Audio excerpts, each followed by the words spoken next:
stole his shoe. Whatever will he do? He leapt from the tent, leaving no time for Gwent. A warrior from heaven sent. Yeah.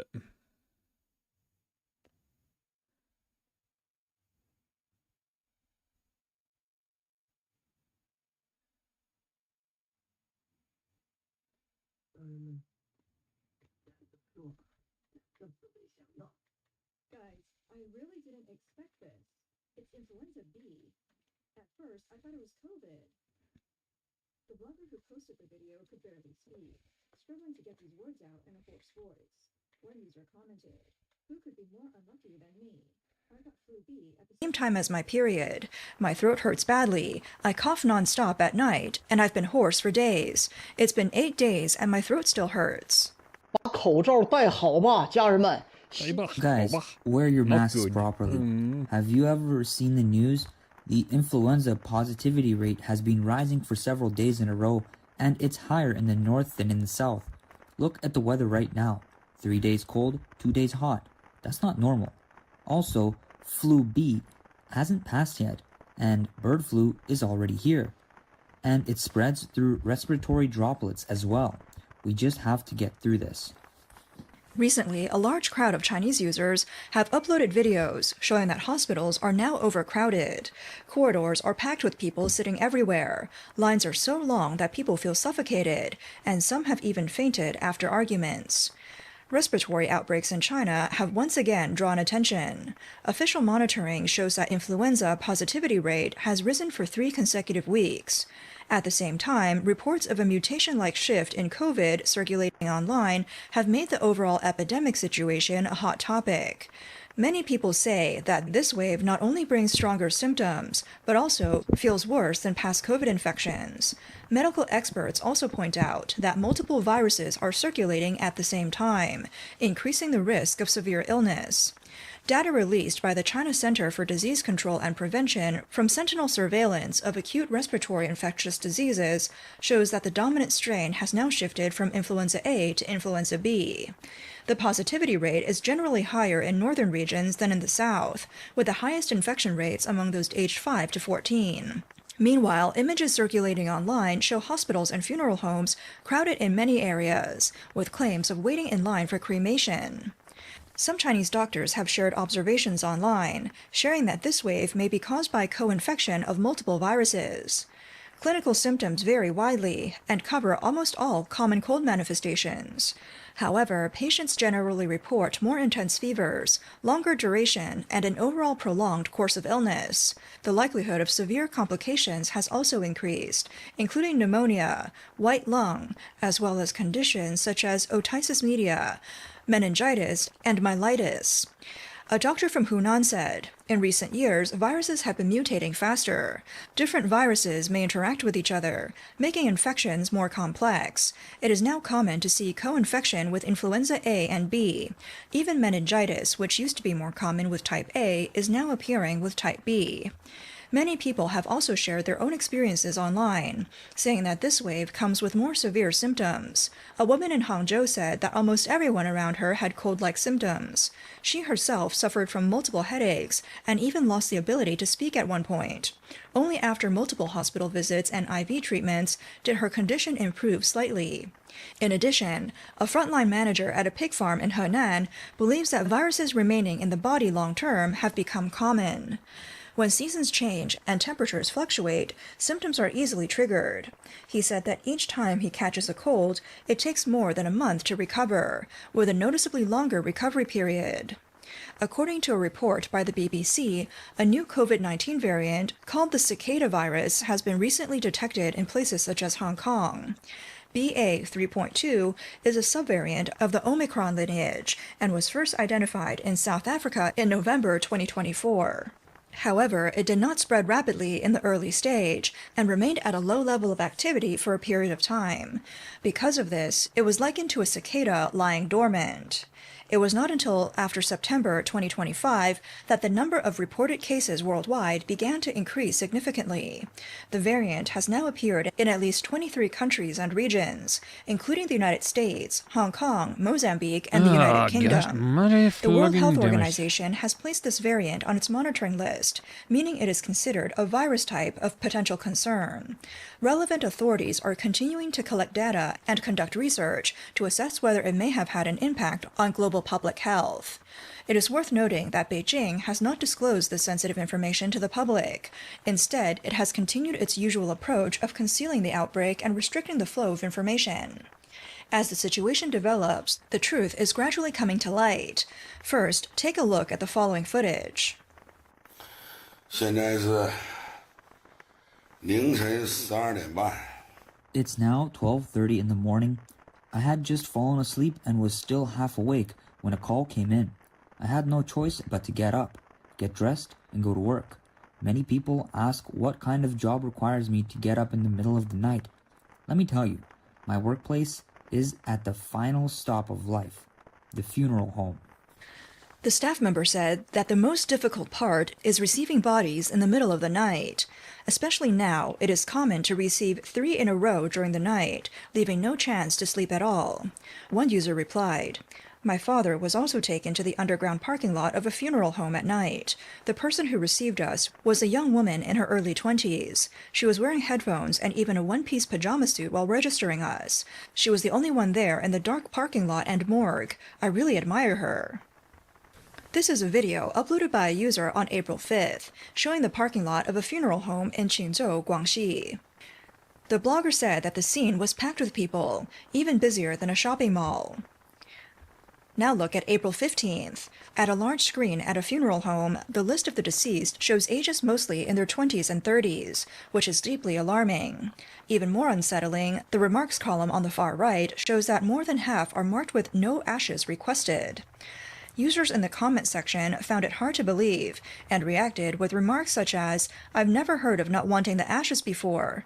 Do the families really not want the ashes? And when will my name appear on that list?" In recent years, a change has become increasingly noticeable in mainland China. Although few people talk about it openly, many share the same feeling. The number of funerals among people around them is clearly rising. Obituaries on community bulletin boards are being replaced more frequently, and long lines at funeral homes have become more common. In rural hometowns, several funerals may take place throughout the year. What once felt unusual is now gradually becoming something people are used to. It is a real demographic change that is slowly affecting everyday life. Moreover, this change does not require statistics to be noticed. Simply stepping outside is enough to feel it. There are fewer people on the streets, while in hospitals, geriatric wards, and chronic disease clinics remain under constant strain. In the corridors of cardiology and oncology departments, extra beds have become a common sight. A significant portion of primary healthcare resources is now devoted to managing chronic illnesses. By contrast, ordinary patients seeking treatment for common conditions, such as colds, often face long waiting times. The situation is even more apparent at community healthcare centers. In front of the registration counters, most people are elderly, mainly there to refill prescriptions for conditions such as high blood pressure and diabetes. Younger patients often have to wait for less crowded moments to find a chance to get in line. At the same time, changes on the other side are just as clear. Downsizing and merging of primary schools have gradually become common. Many kindergartens are facing enrollment shortages, and the workload in obstetrics and gynecology departments has also dropped sharply. In some towns, school sizes continue to shrink, while funerals in villages are becoming more frequent. Some older houses remain listed for sale for a long time, yet receive no inquiries. On the surface, it may seem like there's an oversupply of housing, but in reality, it reflects the impact of a significant decline in the young population. From the data, this trend is even clearer. In 2025, the total number of deaths reached 11.31 million, with a death rate of about 8 per thousand. During the same period, the number of births was 7.92 million, with a birth rate of about 5.6 per billion. The number of deaths was already close to 1.4 times the number of births. Moreover, the number of births in 2025 fell below 8 million for the first time, marking the lowest level in the past decade. In rural areas, this trend is even more pronounced. The proportion of elderly people in rural regions has reached 23.8%, significantly higher than the 15.8% in urban regions, entering a more advanced stage of aging earlier. Major coastal cities can still maintain a certain level of vitality due to industry and population inflows. However, in counties and rural areas in central and western regions, as large numbers of young and middle-aged people move away, these changes have already deeply affected daily life. Some people have raised a question: with medical conditions continuing to improve and average life expectancy approaching 79 years, why is the number of deaths still rising? In fact, this phenomenon is not complicated. The roots were already set decades ago due to changes in the population structure. After 1949, when the Chinese Communist Party established its rule, China's population structure underwent significant changes. There were three major birth peaks, occurring from 1950 to 1958, from 1962 to 1965, and from 1981 to 1997. The average annual number of births during these three periods reached about 20.77 million. 25.83 million, and 22.06 million, respectively. According to the basic pattern of population development, these three waves of birth cohorts will enter old age at different times, creating phased aging pressures. Each wave entering old age brings a noticeable structural shift. What is happening now is the concentrated phase of the second wave of aging impact.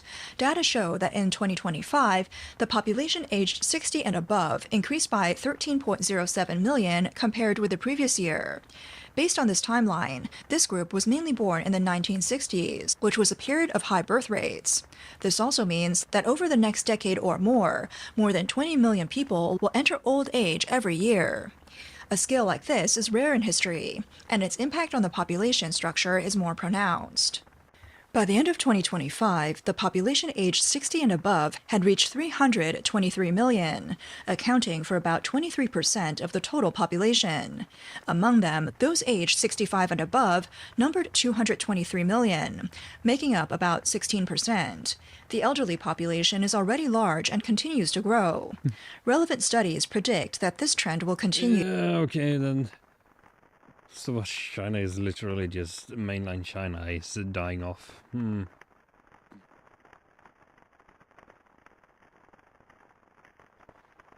Quaint. Anyways.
Yeah, we'll take this and just. So the character has green skin because mutation caused the character to regenerate. Added regeneration because it drank from a well.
He was looking for something here.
Right, right.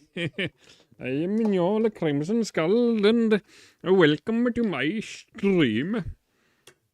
And let's continue the adventure of Rosiel Terror.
Oh, I have good speed.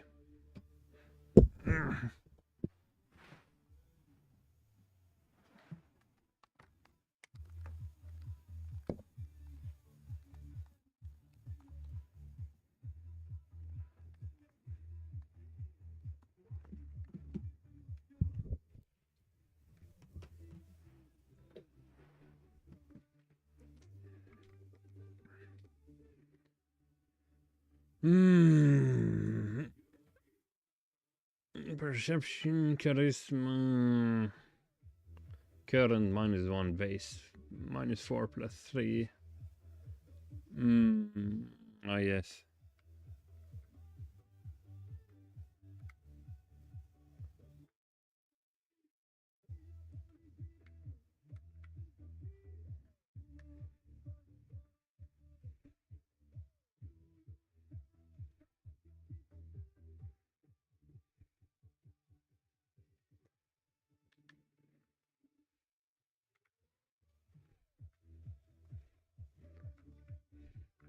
Eh, eh,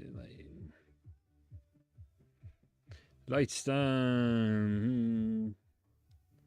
Let's see. Grass vaulting and watch fire.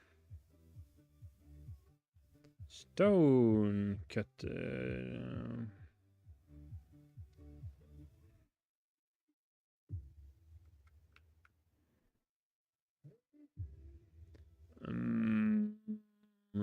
right.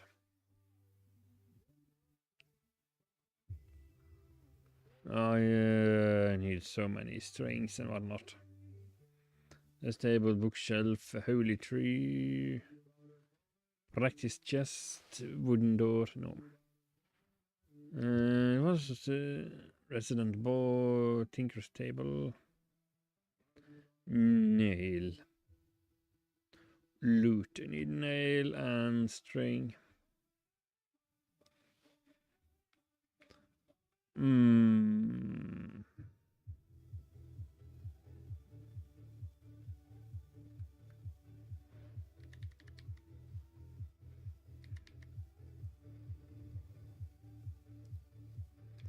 Hmm.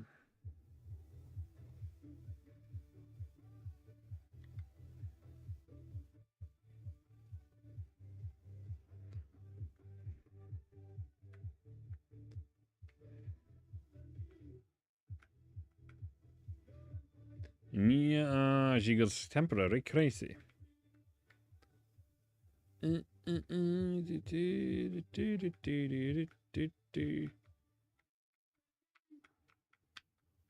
Stab. Stab. Yes, I am armed with a boxing glove and a spear. Do do do do do do do do do do.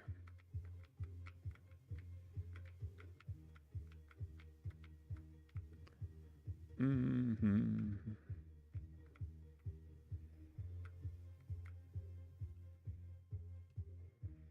Do do.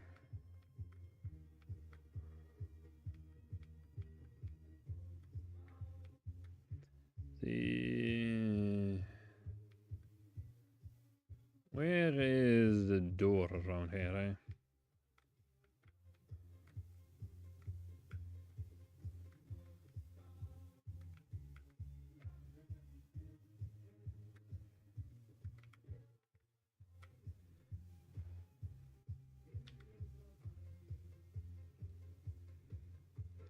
She resisted. Okay.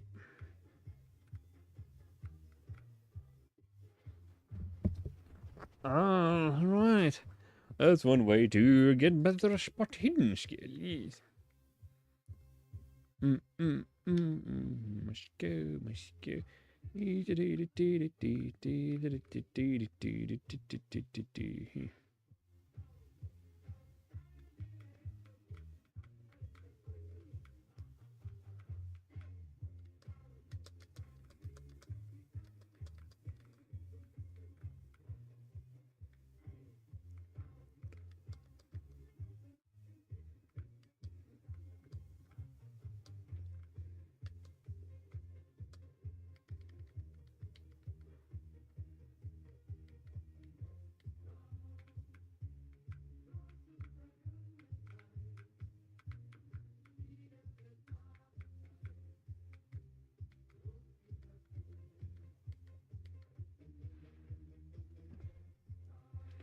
Mm.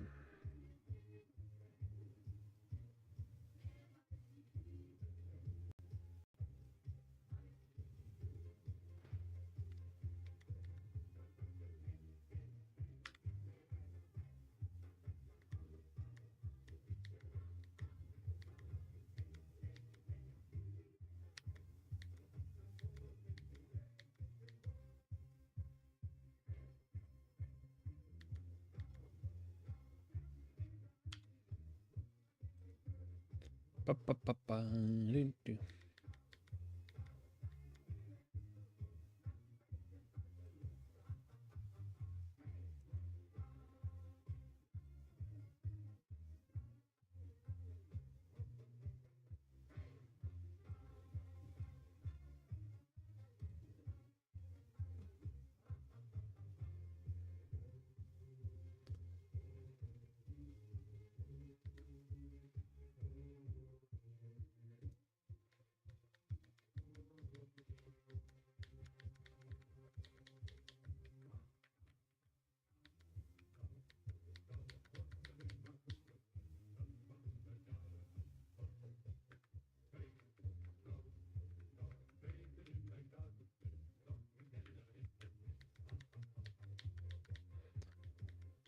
Yeah, the cure mutation, minor wound.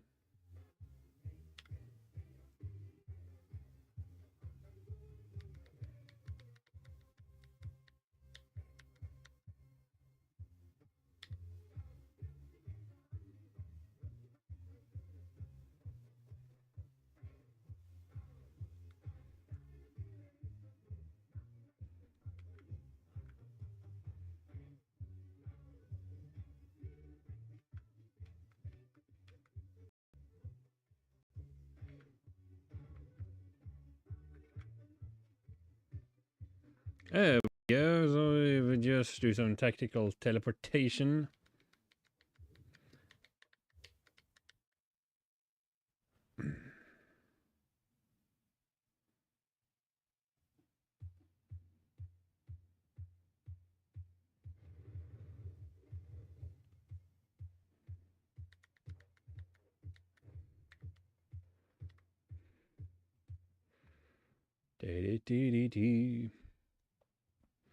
So based on the character on his appearance alone, right?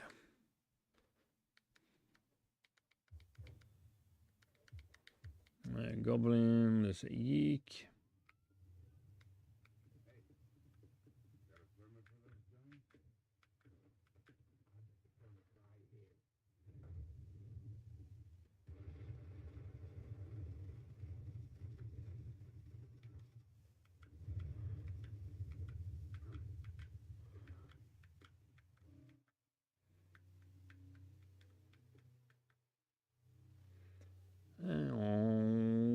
Curse.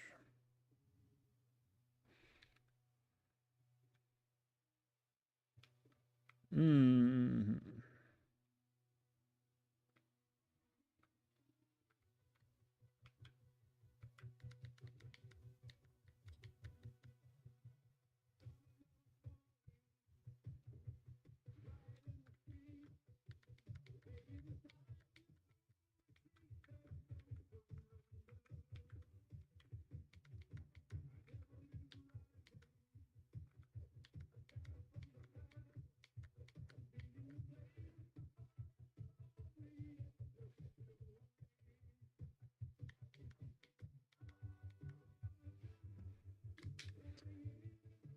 Hmm.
My man.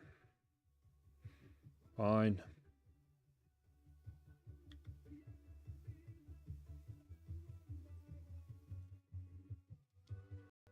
And the chance 12.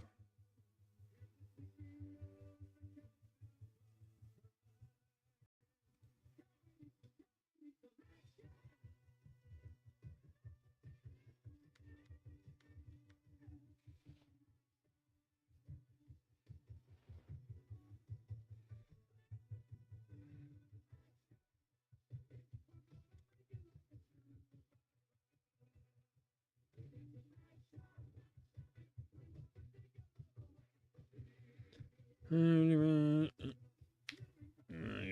as well just go slow.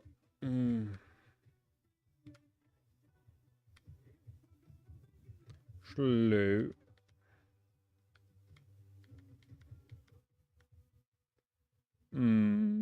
Yeah.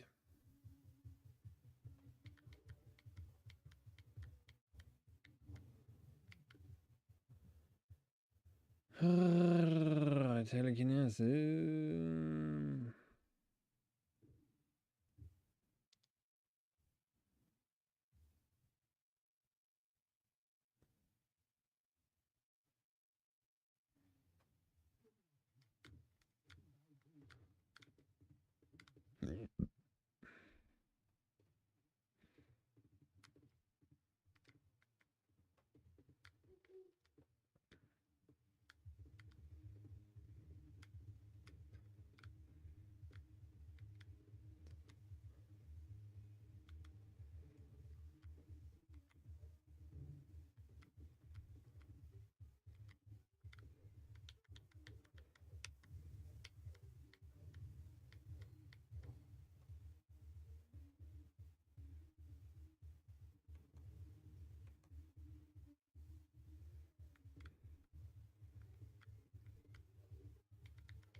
And a younger sister.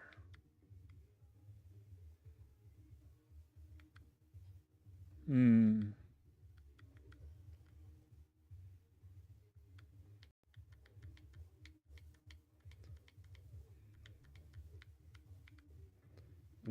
we live in? Is the hands we're given? We the world while fighting for.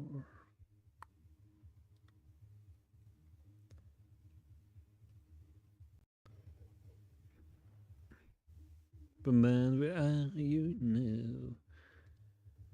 Everything is wrong somehow.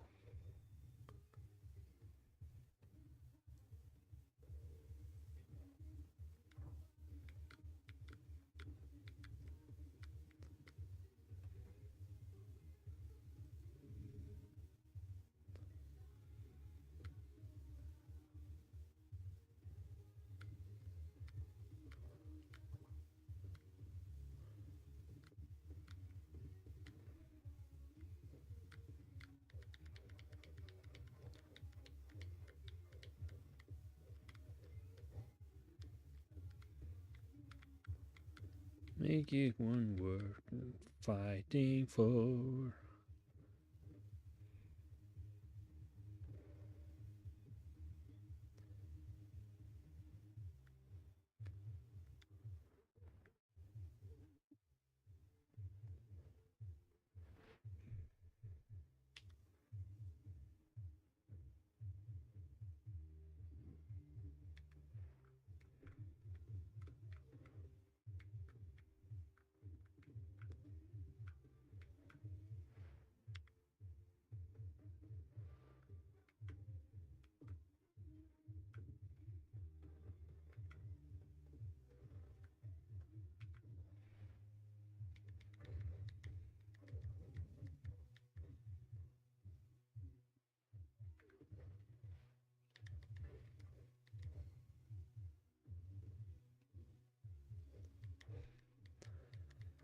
And you realize that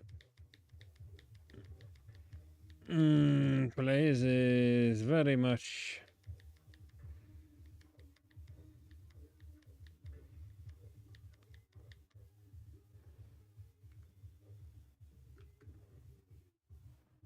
Come on, ching ching ching.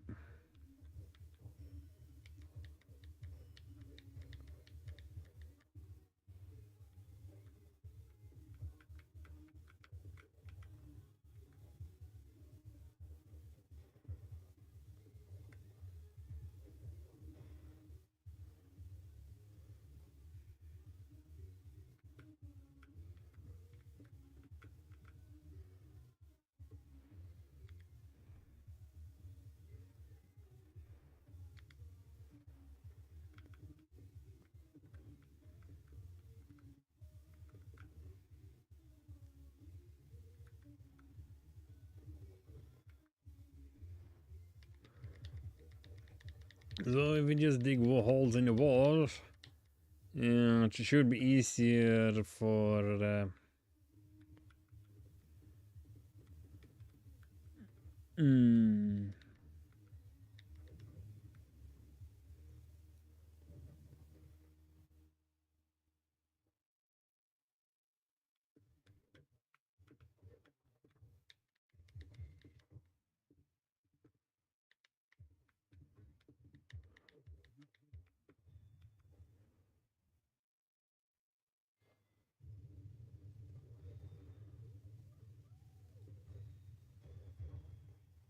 No! Damn it.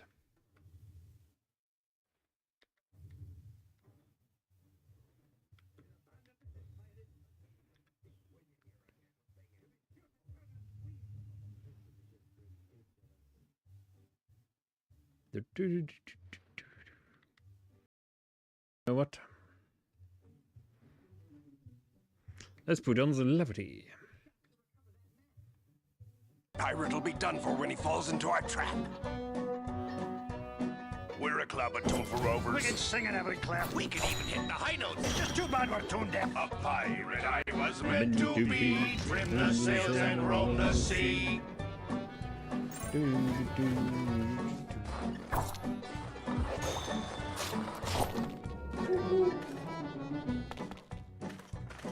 Let's go defeat that evil pirate.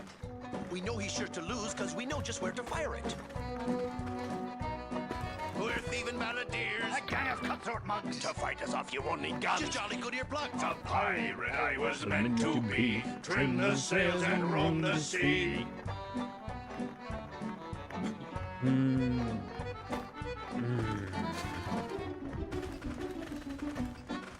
All right, crew, let's get to work. Our vocation's a thing we love, a thing we'd never shirk. We'll fight you in the harbor. We'll battle you on land. But when you meet singing pirates, there'll be more than you can stand. Oh, that was a good one. No, it wasn't. Suicide bomber in the hood.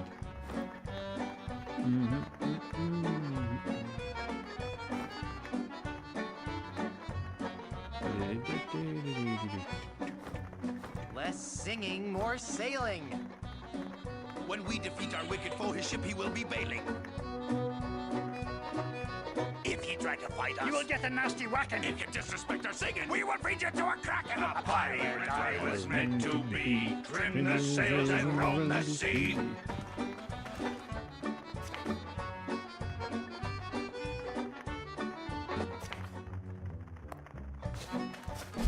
No time for song, we got to move. The battle will be long, but our courage we will prove. We're a pack of scurvy sea dogs. Have we pity, not a dram? We only roasted garlic. Then sing from the diaphragm. A pirate I was meant to be. Trim the sails and roam the sea.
Tastes awful, man.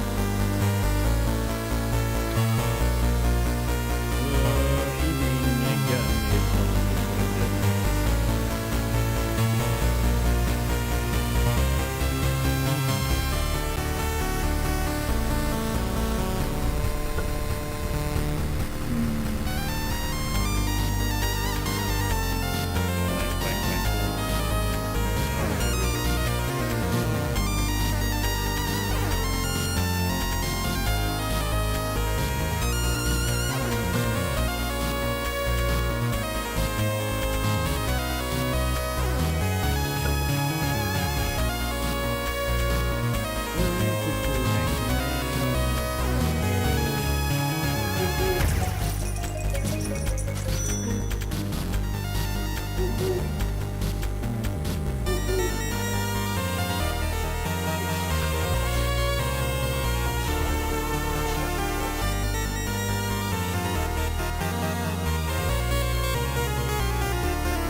Let's get rid of some bills.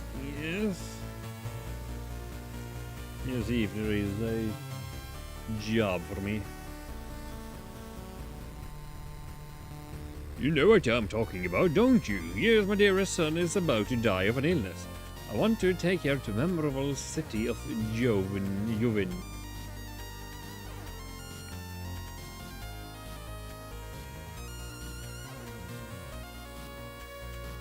The faith of a hormone of moon shadow must not be allowed to spread. Visit Akili Telwa. Yeah. Travel challenge.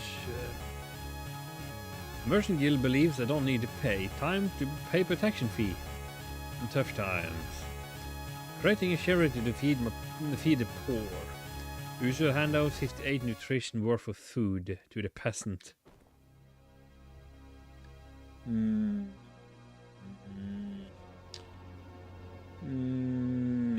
I don't think so. But I can take these hearts and turn them into bait. So, I've taken care of bills, yes, because that is a thing around here.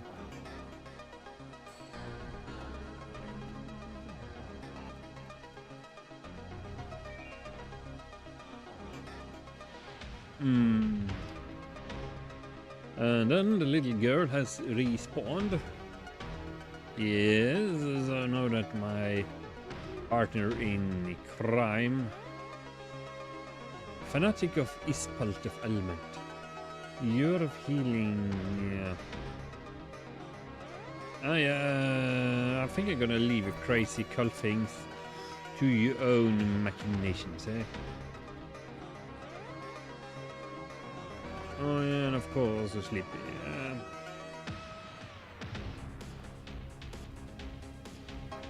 Yeah. I'm sure she won't mind me just sleeping in her bed, eh? And while eating some goat on the bone. Because God forbid you have proper cooking equipment.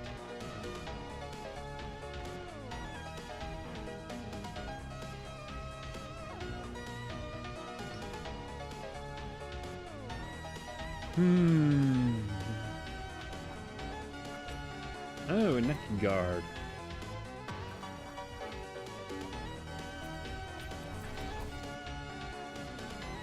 There's a strife.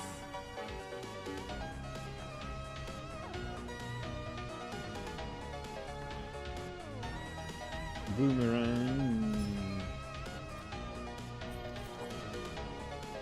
And a book shrine. Yes.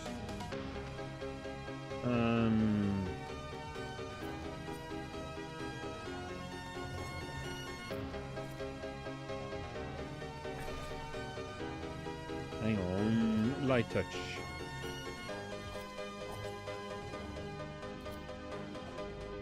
A floating eye doesn't seem to.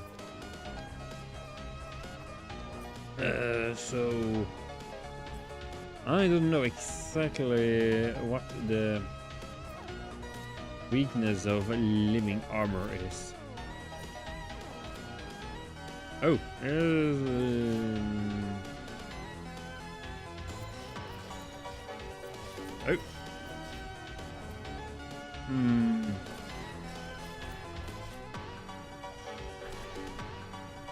Yo, get away from me, you crazed lizard man.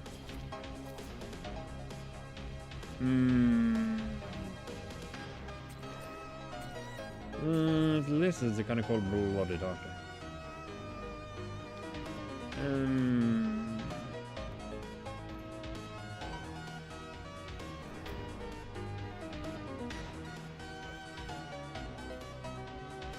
So then use a rod of teleportation to ignobly run away while I shoot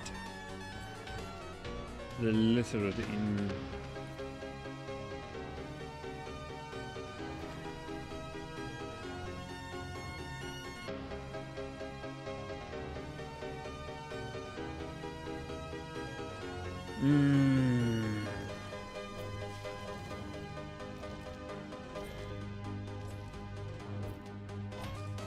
Okay then, you'd think a lizard would be slightly more respectable to fire, but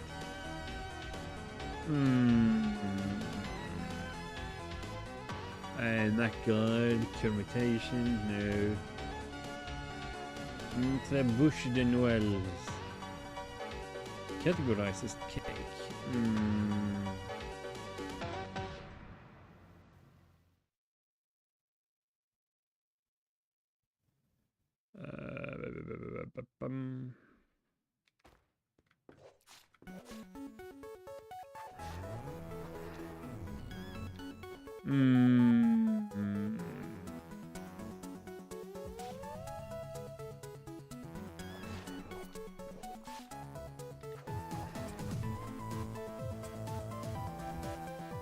God damn it.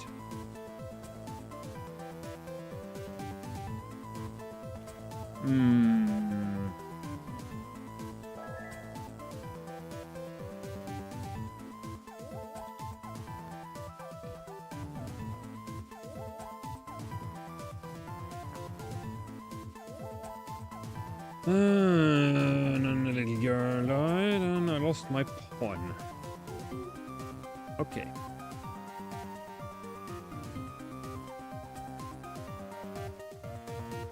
I actually lost a pawn. That is not a very nice thing to do, you know.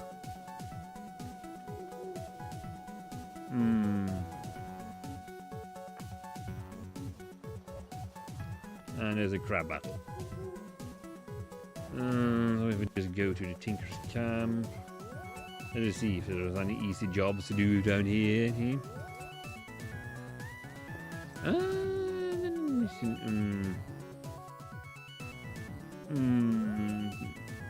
Pull and price and lose 4 karma. Club.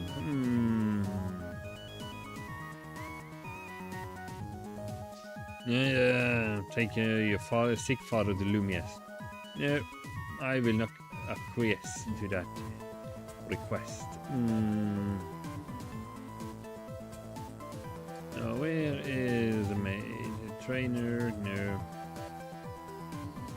The scholar? No, that's a bookseller.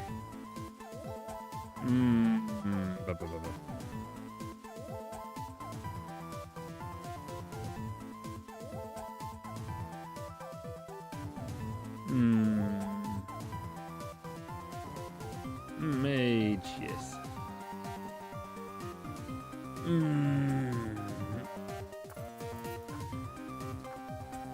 Let's see. Oh, a forest trident of the fairy. Increase your will 4d4.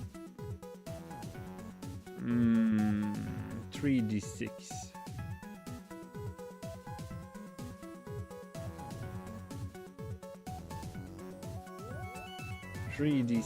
That one is also hit 2 PV2.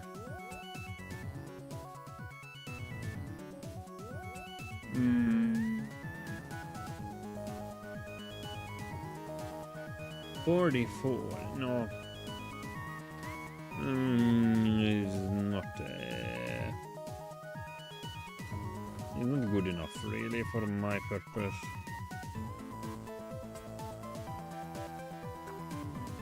I didn't do business with criminals. Oh yes, my karma is still stupidly low.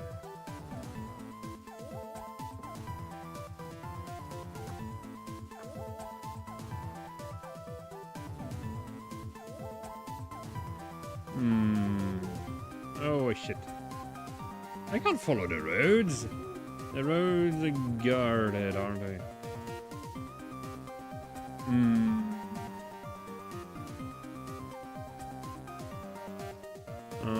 So we can't really sleep in a town because I'm a wanted criminal.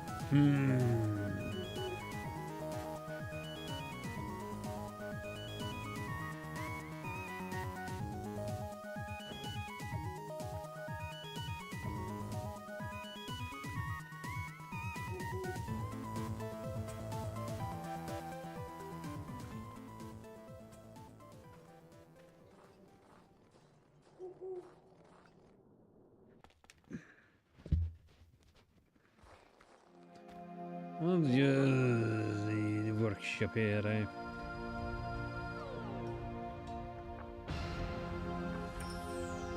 Oh ho ho, your small medals. Sage helm.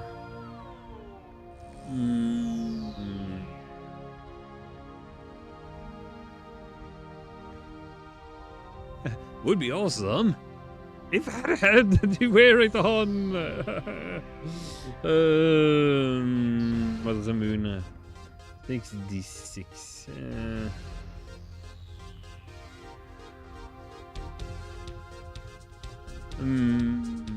Okay. 75.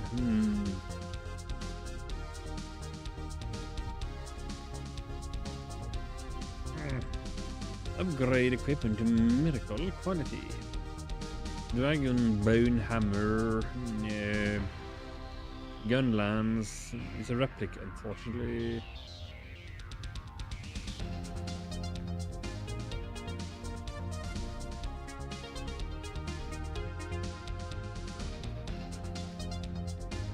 And refrigeration storage chest.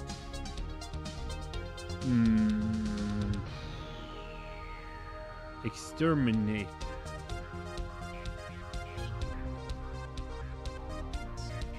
Storage chest. What does even exterminate mean in the case of this game?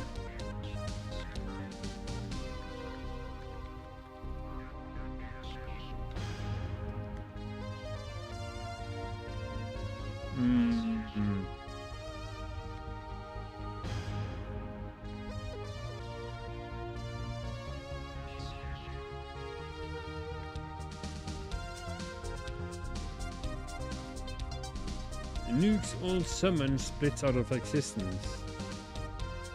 Ah.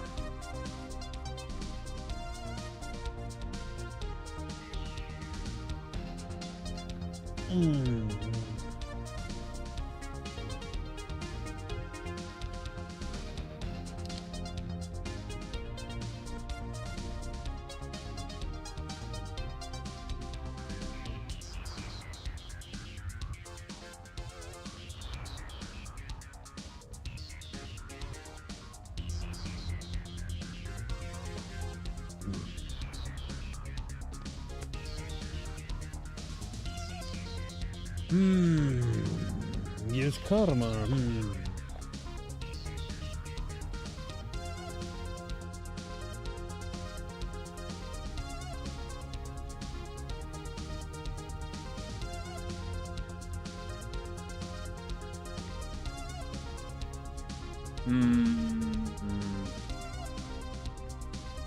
Let's see.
Soil.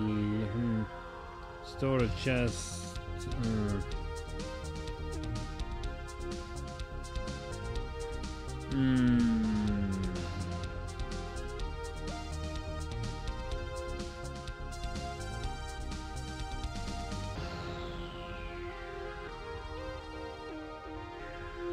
Hmm.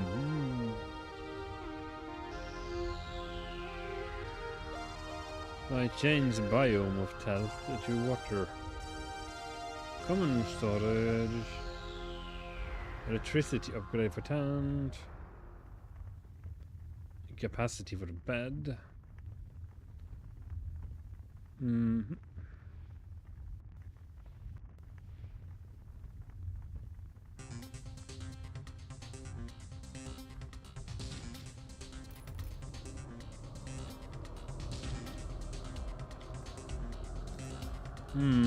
So if let's say place it right and then grab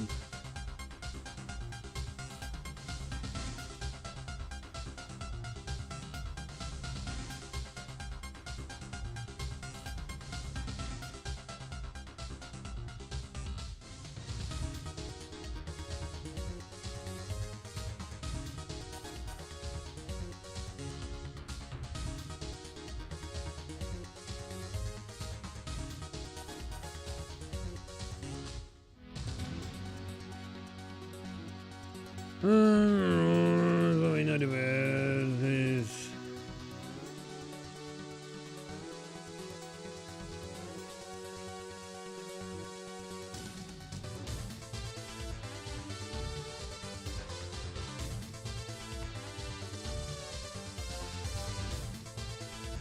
yeah, so we just reset that encounter.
So I can upgrade one of these boxes then.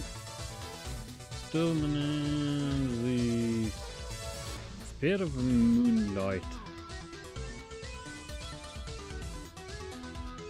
Reconstruction, Monster Ball, Fish Slayer.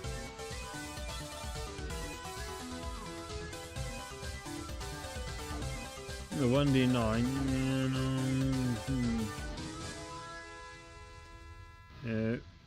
Zephyr's Wrath.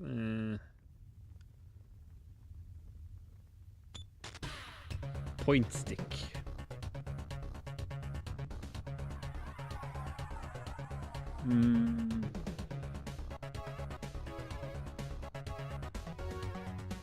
Triggers Neckcut is an...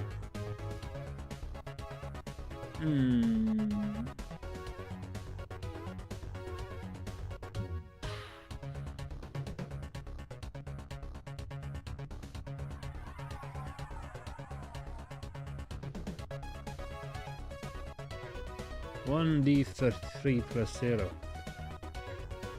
It's minus 10, minus 6. Leave it 10 PV6. The defensive value in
For example, this has good damage, but hot damn if it isn't.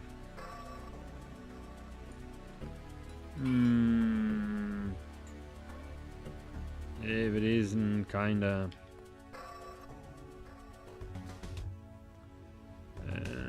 sketchy.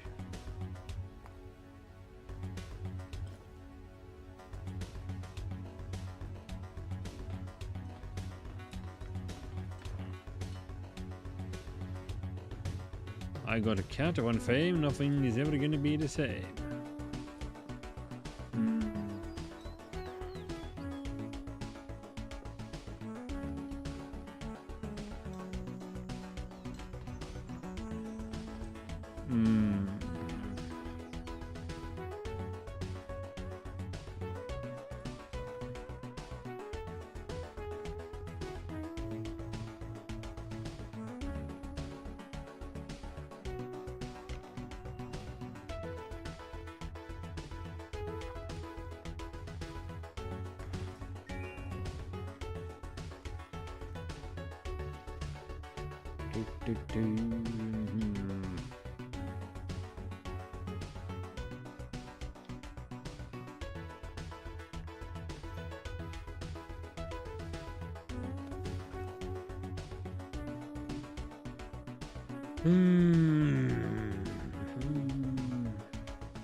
Oh yeah, you already have a very good trident, I suppose.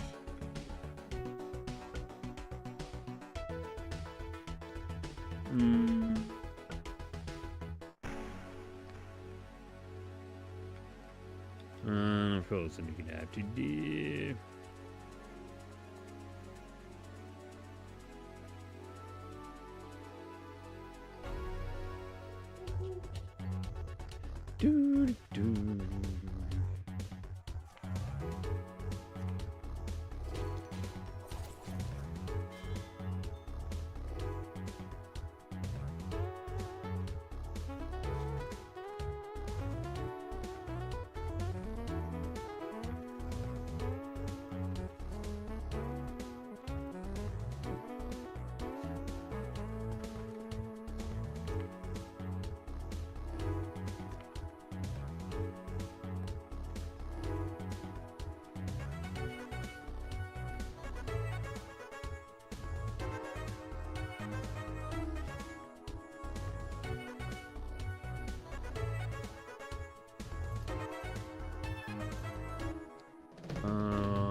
The riddles there beneath the flakes. Yeah, the crossbow improving light gloves. The need.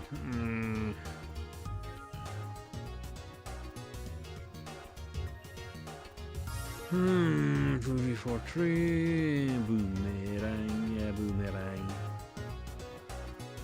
Some gloves I need, and I wouldn't like cloak. I would cloak sounds very uncomfortable.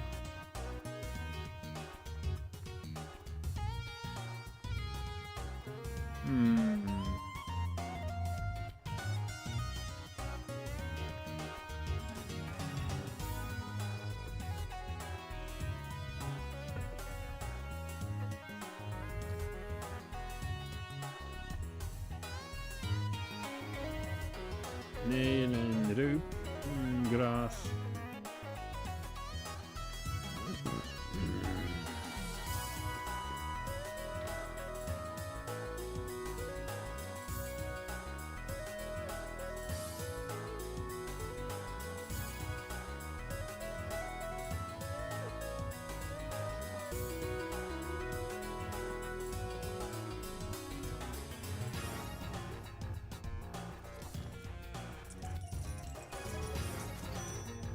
Do do do do do do do do. Hmm.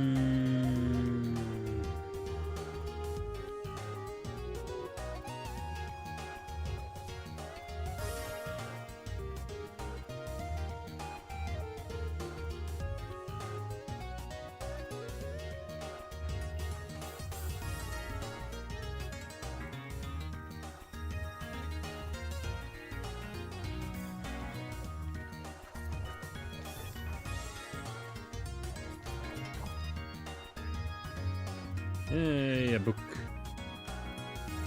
And the more ones, yes.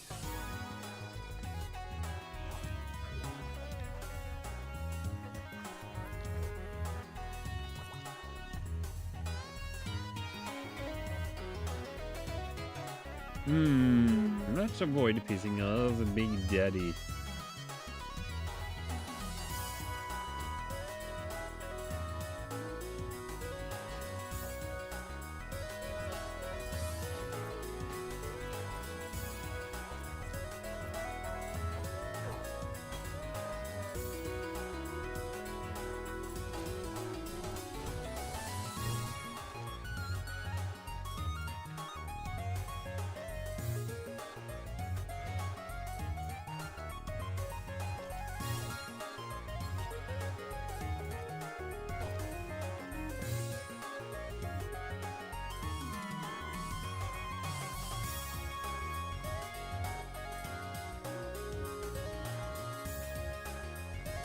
Yeah, when you injure these mechanical monstrosities, they can decide to just become temporary allies.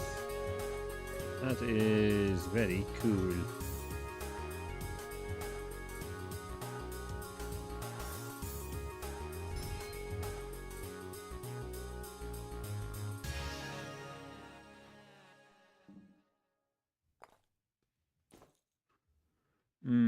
Right.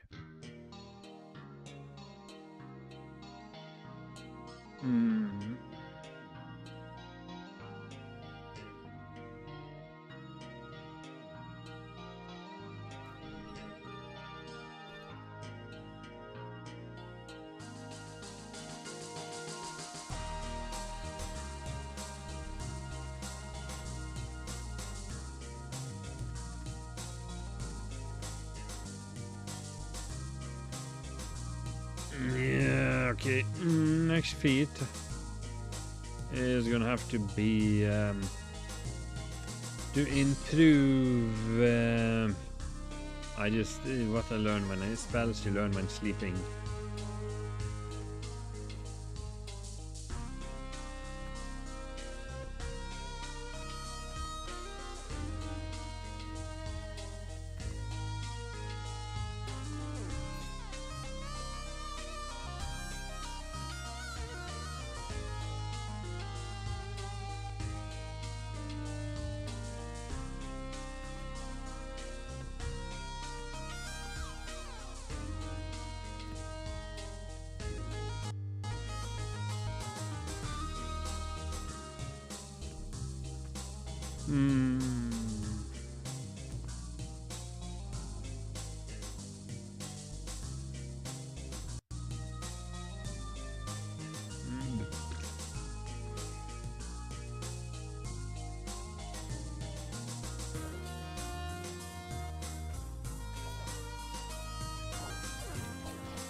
decoration. Let's see, yes.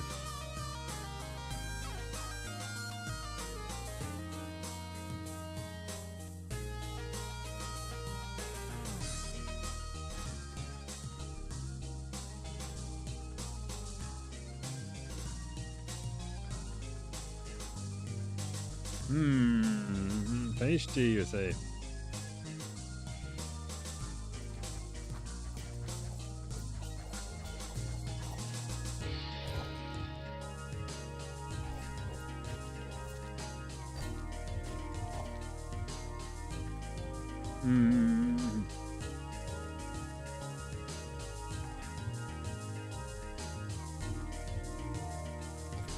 Sugar, yes.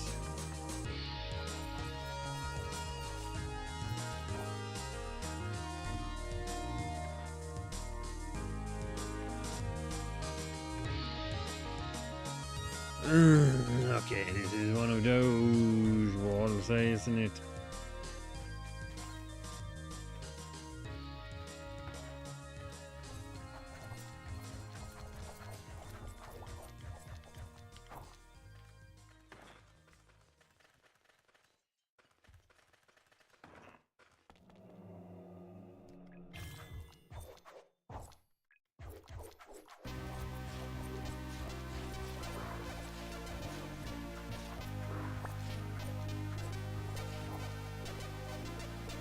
You know what? Skills. Trait. Stamina, defensive style, dodge, extra assist. Better sleep, new body part.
Oh.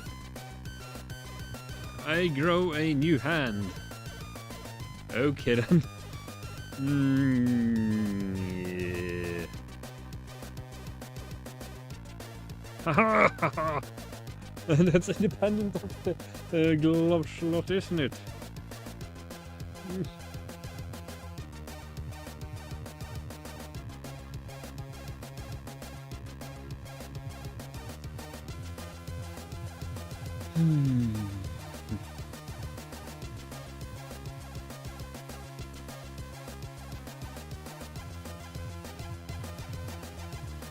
Yeah.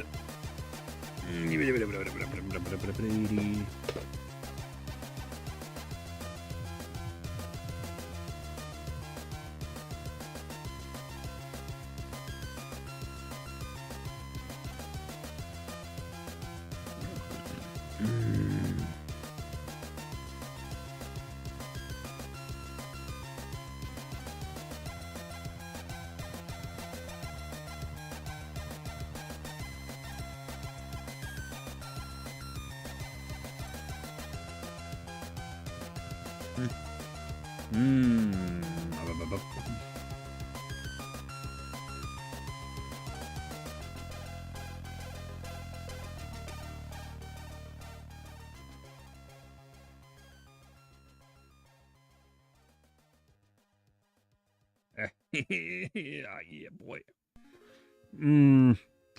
Let's continue this Malarkey, eh?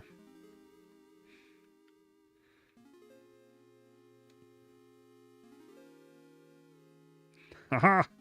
Let's be epic.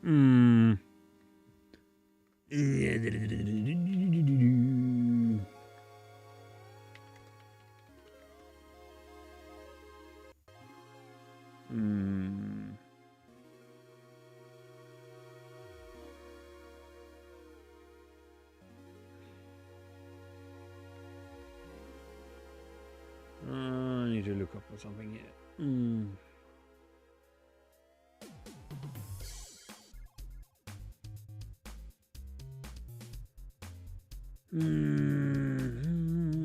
It's actually updated. GPU, a bit taxed. CPU, not so much.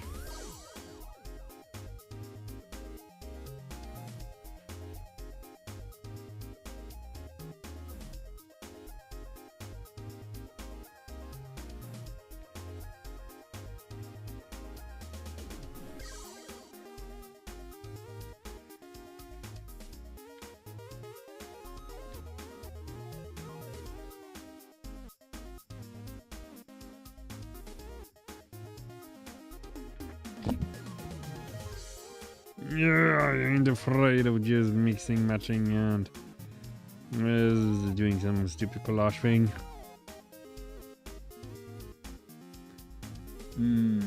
Yeah.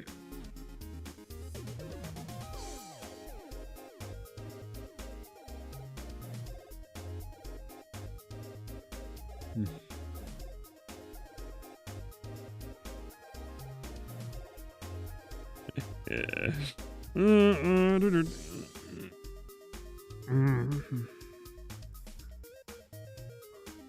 Chop.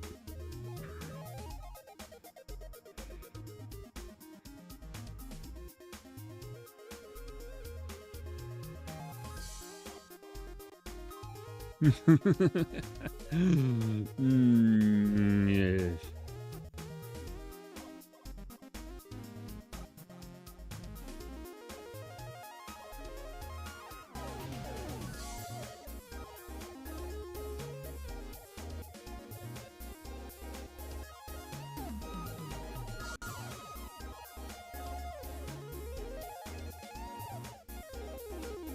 A puss.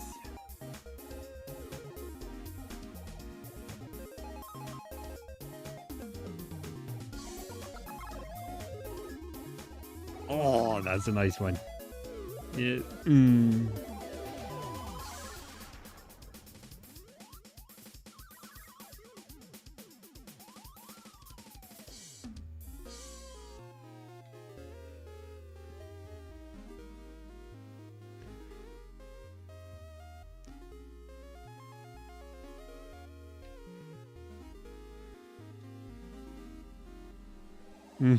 Or is it? I don't know. I didn't really give a chutzpah.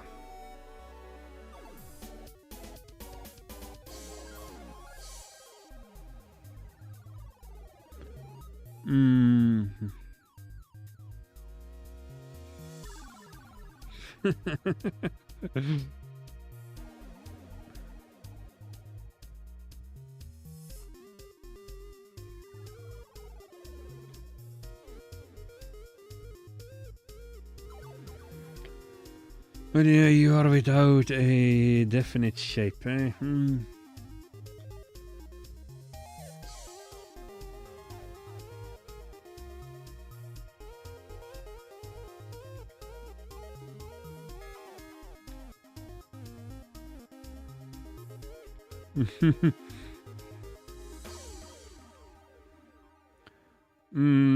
Oh, yeah, of course. Junk, I don't have a neck yet. Yeah, boy.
No, let's see. What's about the equipment? Oh, yeah.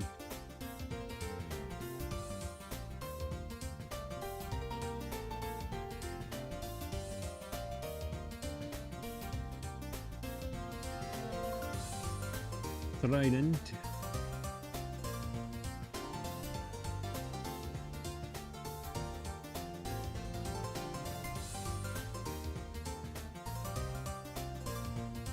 Oh, if we're going to lose the catch.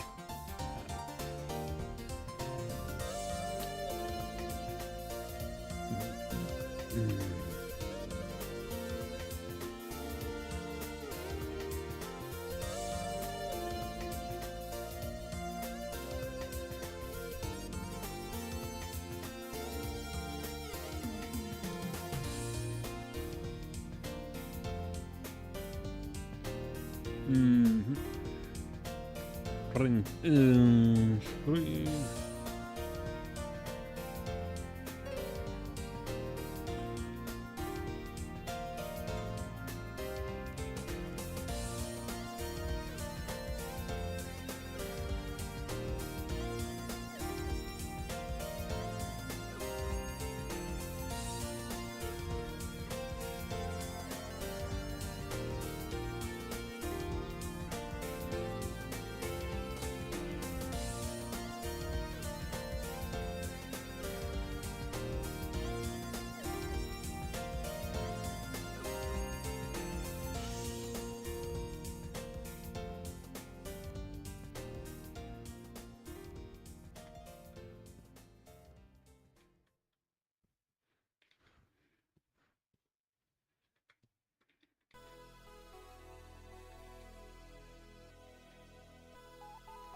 Yeah, okay.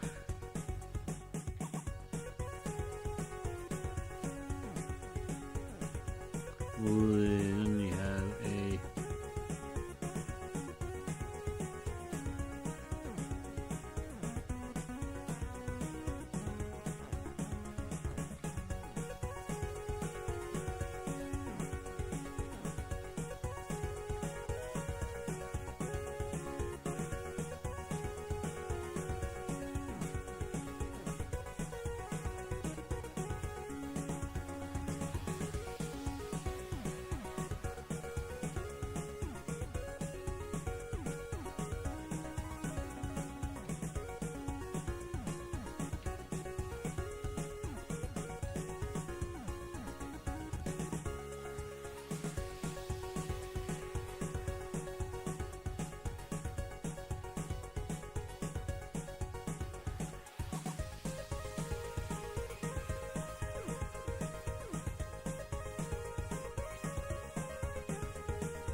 Aha!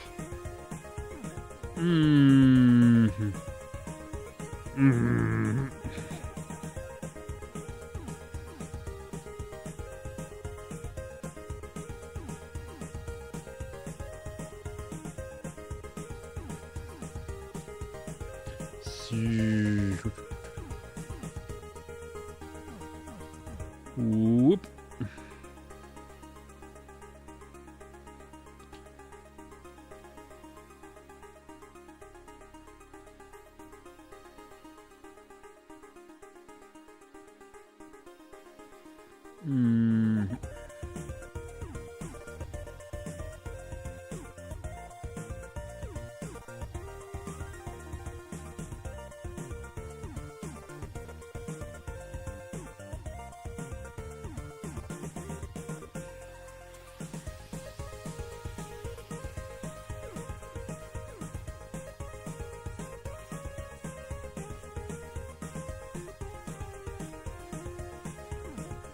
So now we can do is a small adjustment now that we actually have an arm, extra arm. Yes.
Okay. Oh god.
Yep.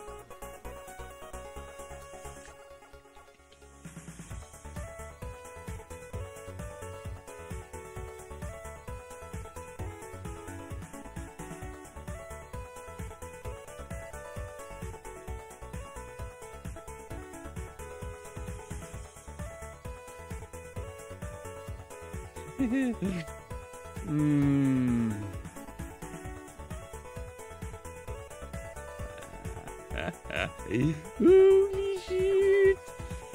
I actually got some views. Nice. Holy shit. Yes! Yes.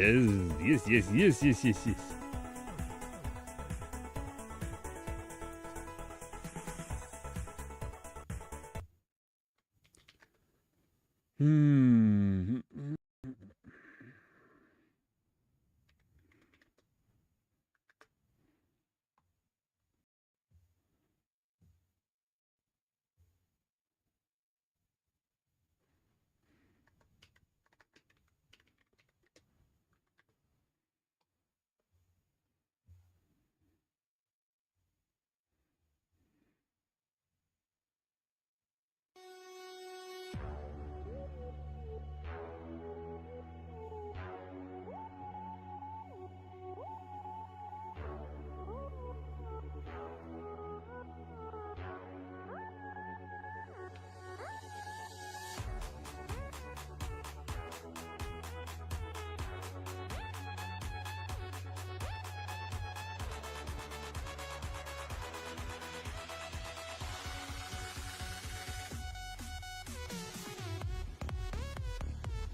Det går an. Kom, nu gör vi det. Sån. So now the human bodies and... Oh, never mind. We are dealing with the inhumane body now, so... I'm just gonna choke on my statement.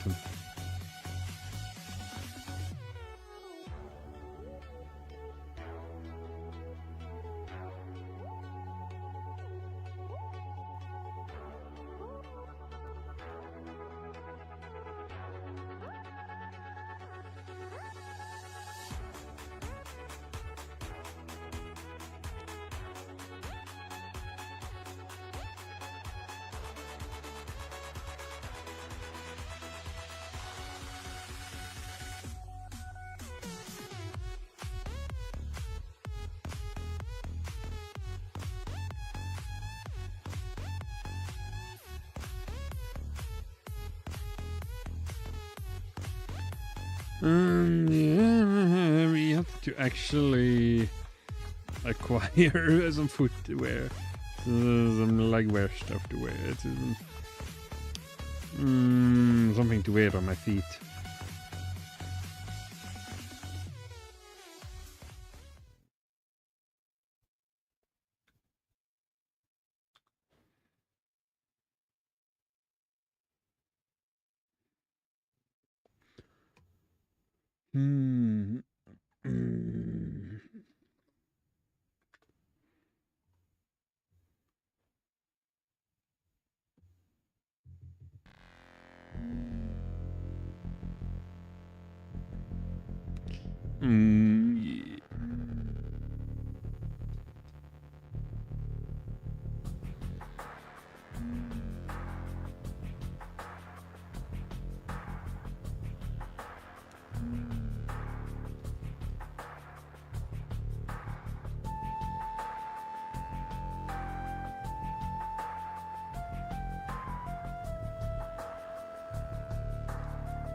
Yeah. There we go. Slight update. Yeah, just gonna make one every time you level up. Why? Because. Reasons.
Hmm.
The adventure of the chaos shape continues.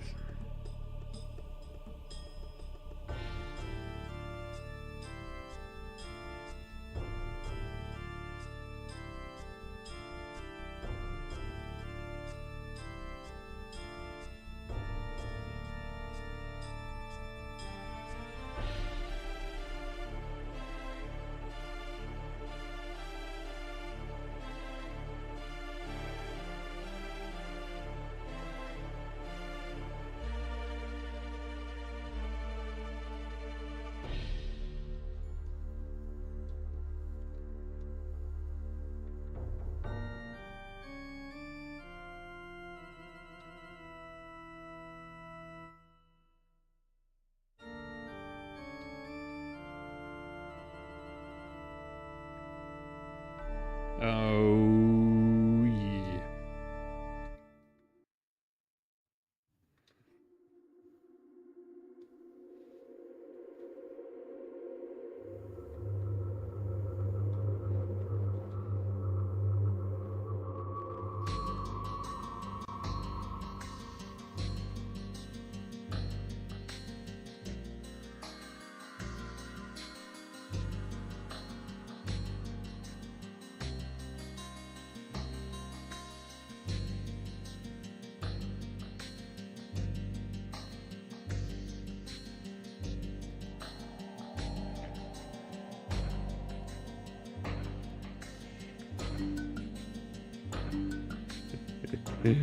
Mm.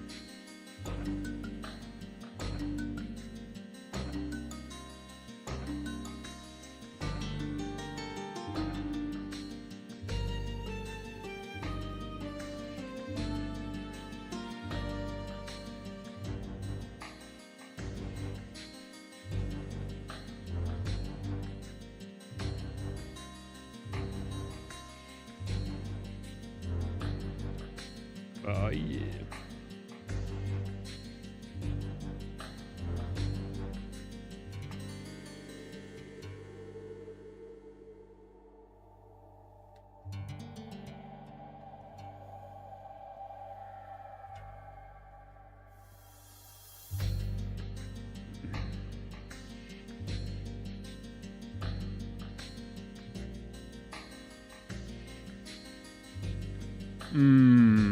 Yes.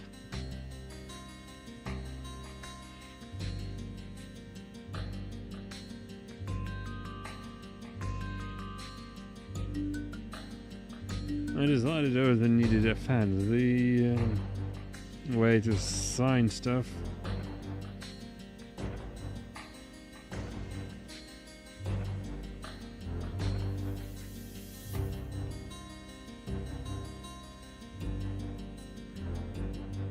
Hmm.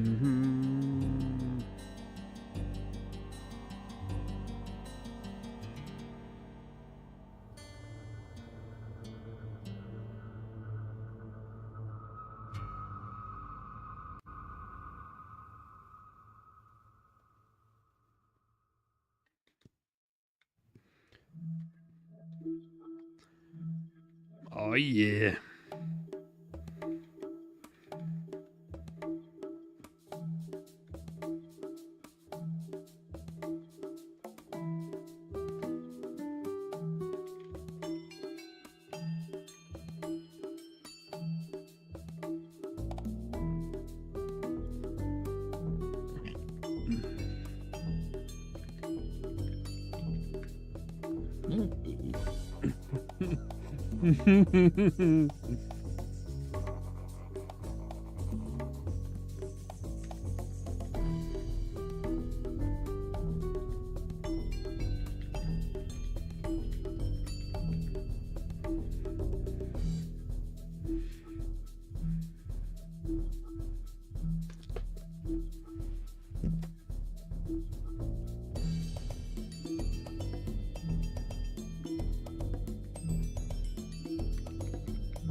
Is that a...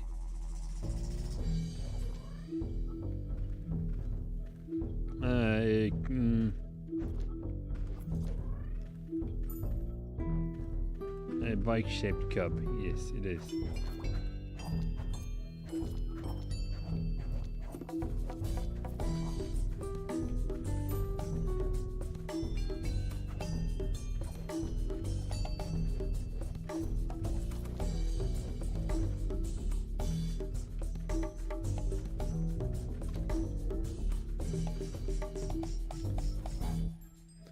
Oops.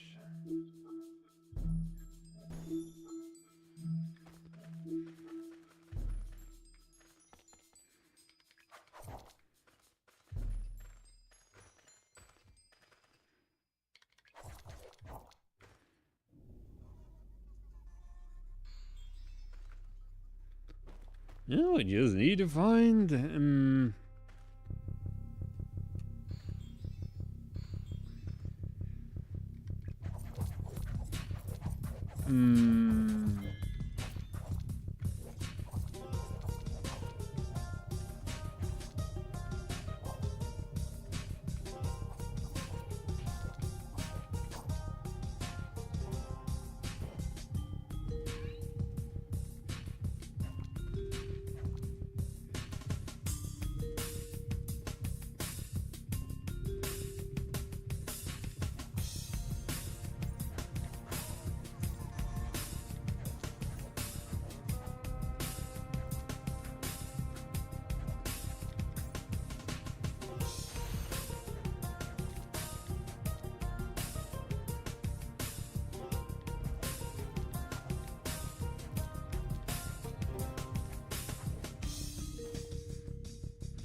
grab, throw,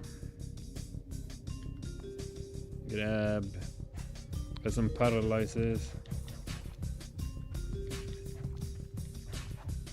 I said paralyzers, you.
Hmm.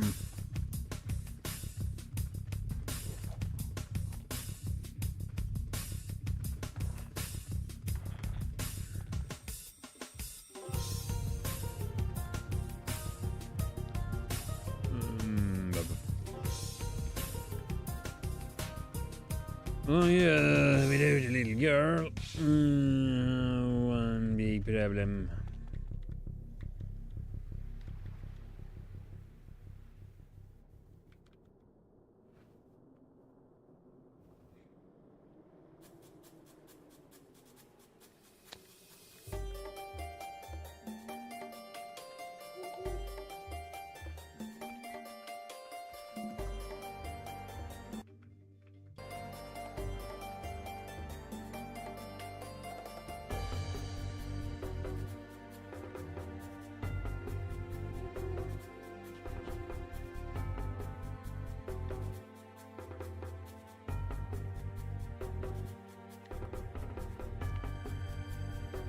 Hmm.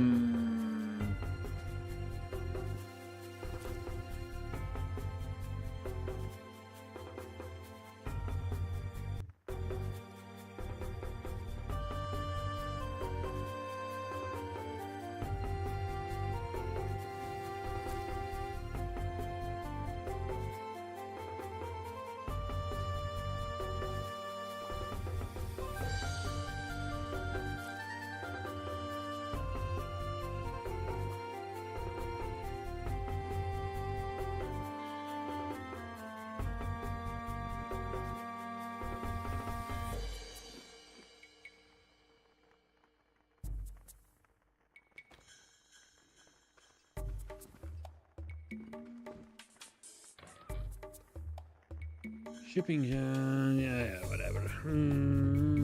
Junk stone, you can probably get rid of that. Bottle of liquid, yeah, whatever. Just gonna sell that.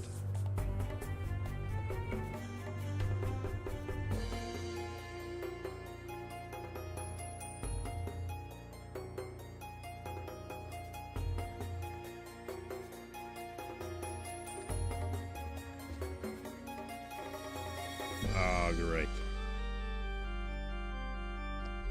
Another bill. Yes.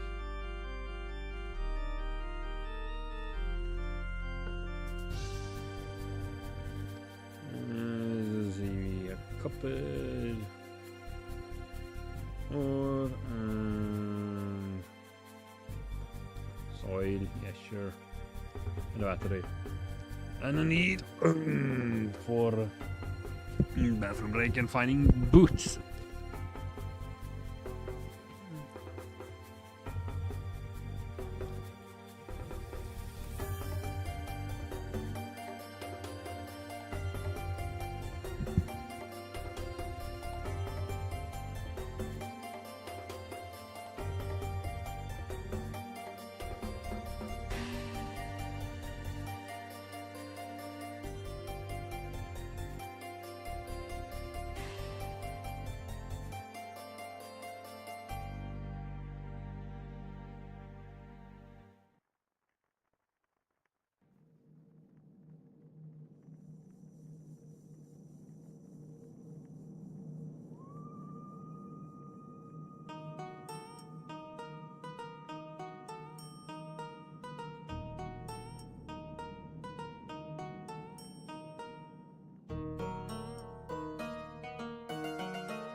Poison drips from your hands.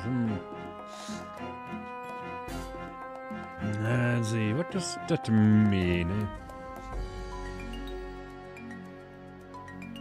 Convert to poison element. Oh yeah, the ether disease. Yes, of course.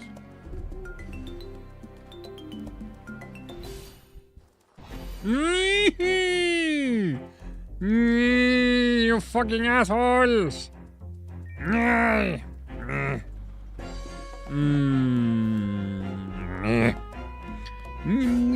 dead.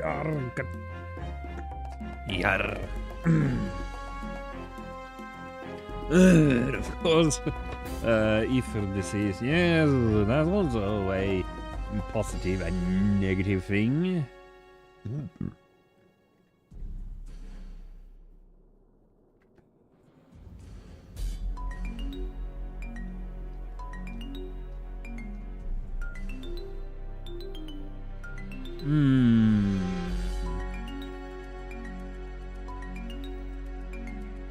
Oi.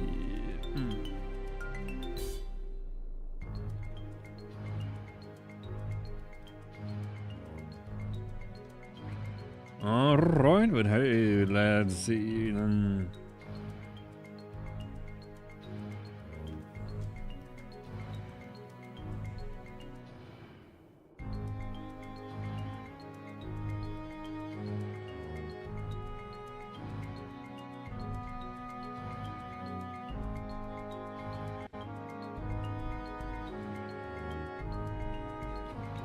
Poison drip from your hands. Yes.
Oh yeah.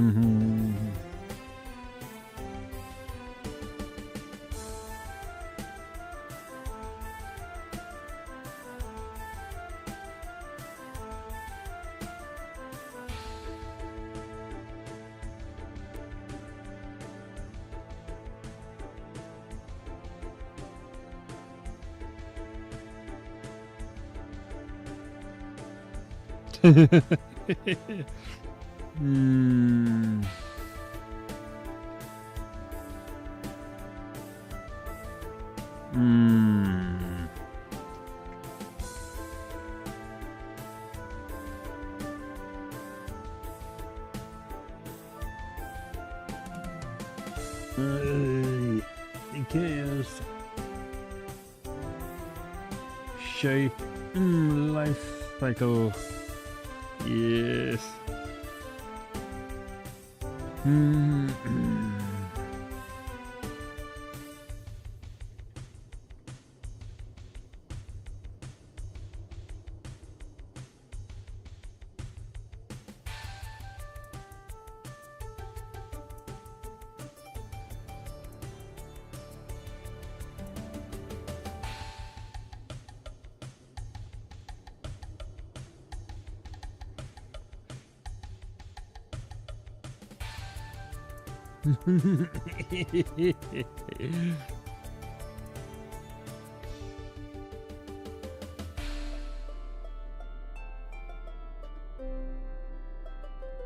Yeah, boy.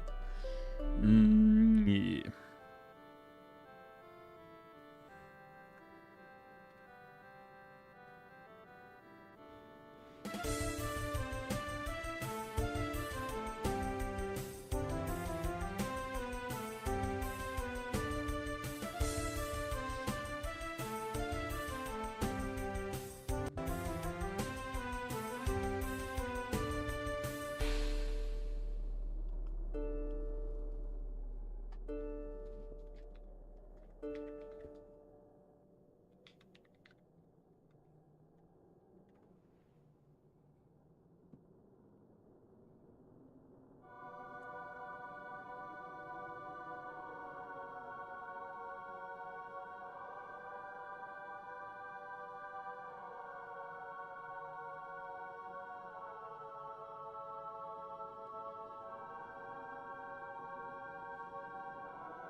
Hmm.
Alright, so now we have this lovely little problem that I need shoes.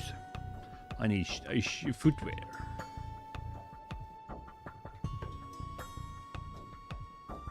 Hmm.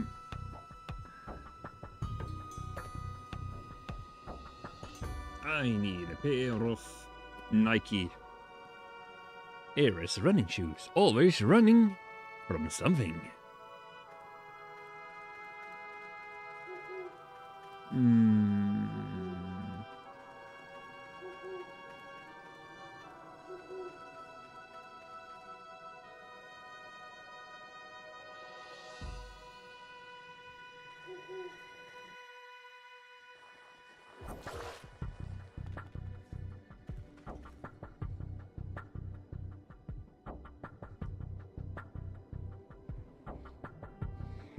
I should definitely make a sleeping bag at some point. Hmm.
Once my videos go in here on, let's see. Hmm.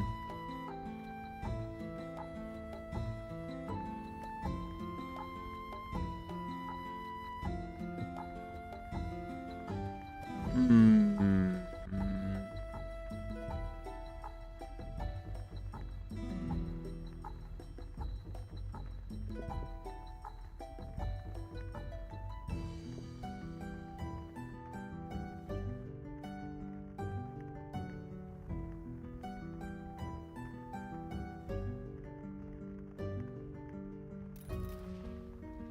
Fine, we just waste a crap ton of on that, and then just here. You want sword? I'm gonna give you a sword.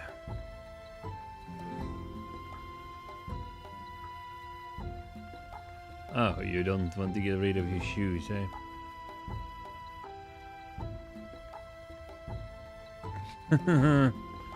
Never mind then. You don't want me to take your shoes? I have wooden shoes that doesn't jack and shit.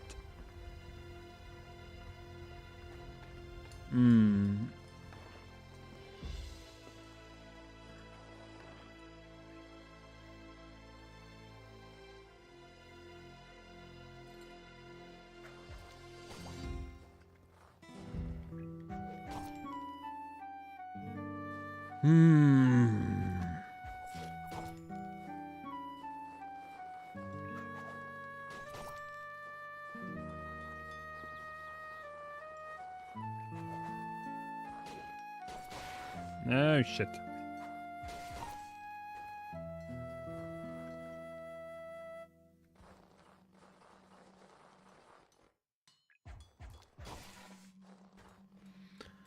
You see, I have a serious need to just cook a llama.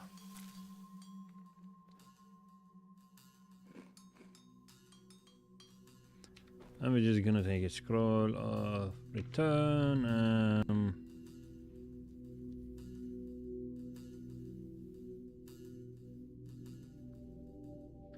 Puppies, no, el cape.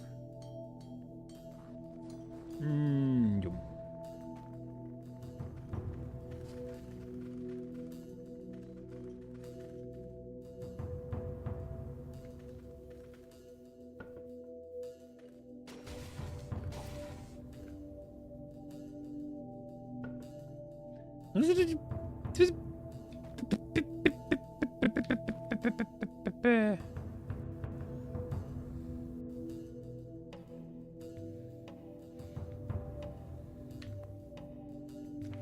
Oh, was a freaking mummy in there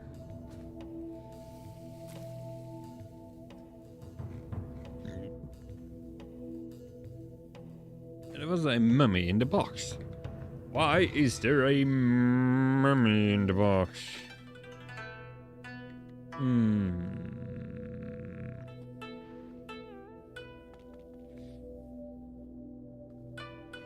Oh yeah, and also the cat.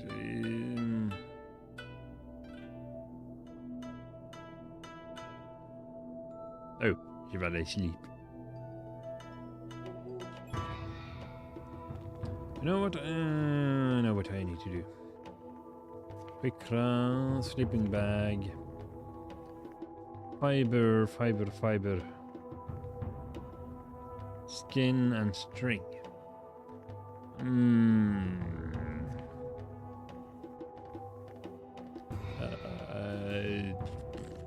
You know what? I'll just grass. Bugger it all. I have a shovel.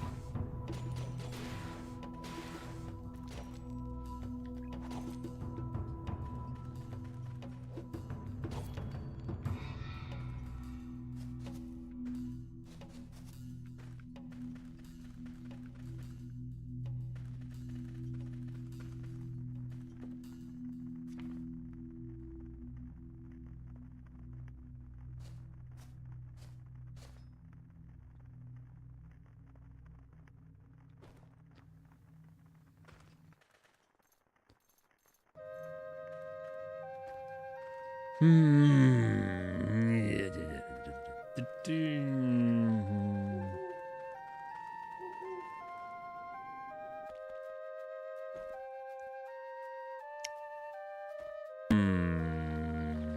okay. En hapsical. Smiteable followers. Give iteration. Deliver a bucket bird to Palmer. No.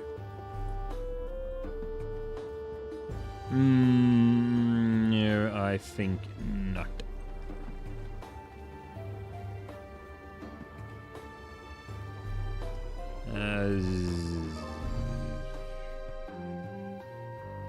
Underwater dungeon, Tinker's camp, little garden. No, I don't need the slaves.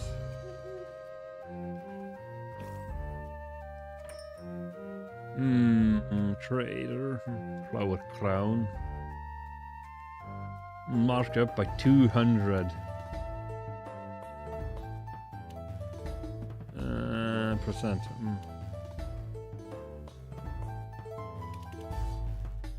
Unfair, fair. Oh, earth.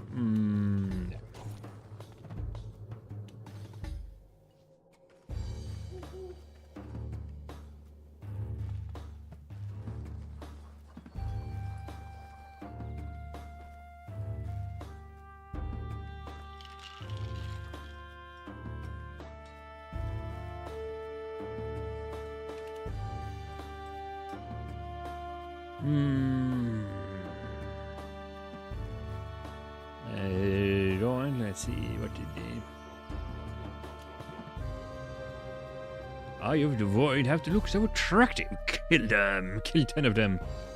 Yes, beauty must be tarnished. Minotaur.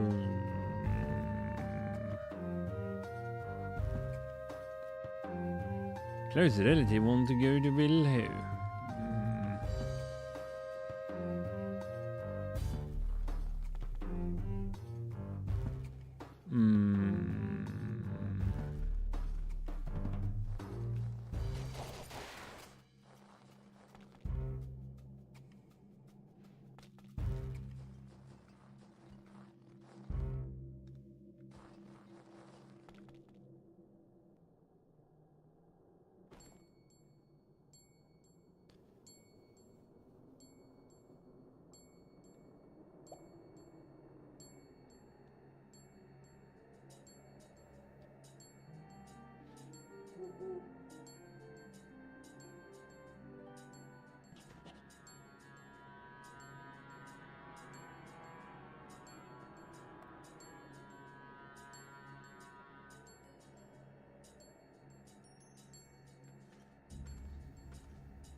Any level 2 and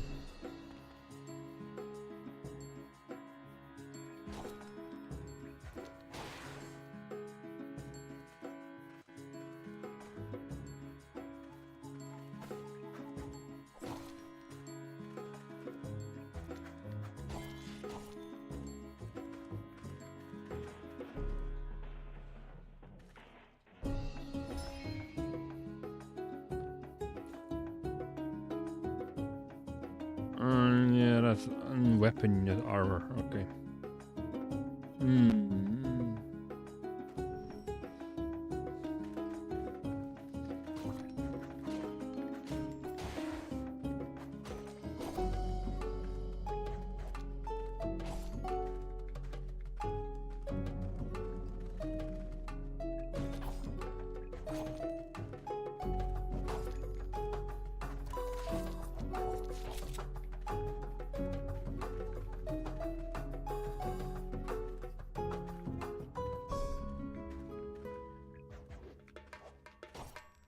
I club baby seals to death.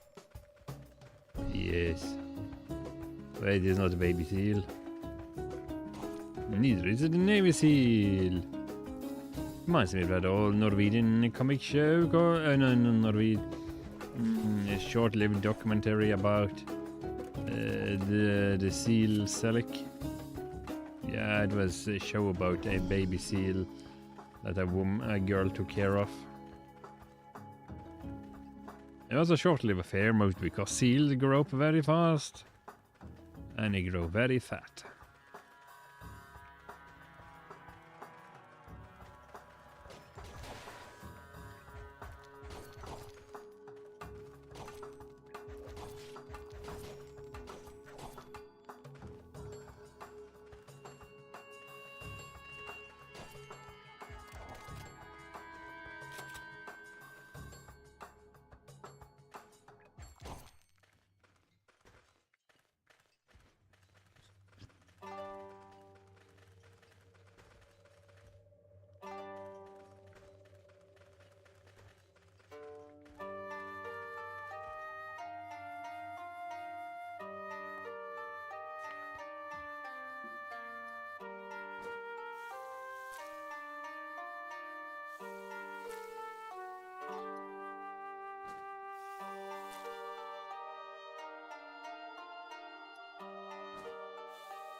Food.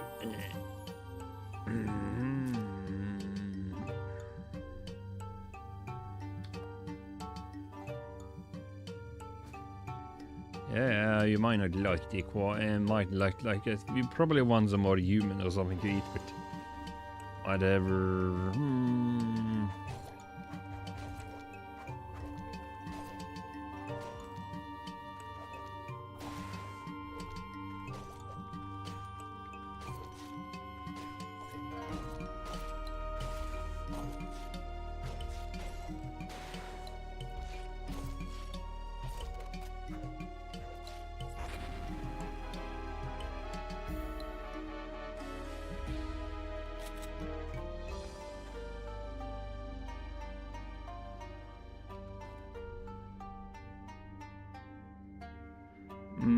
I really need to get a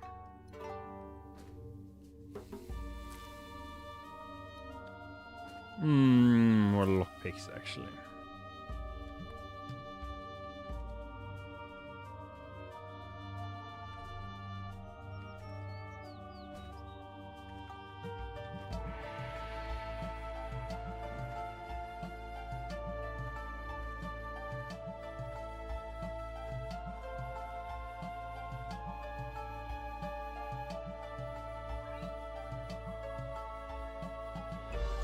Don't complain so much, it's only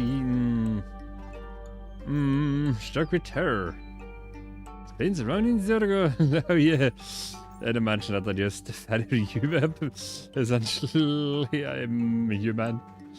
Yeah, probably.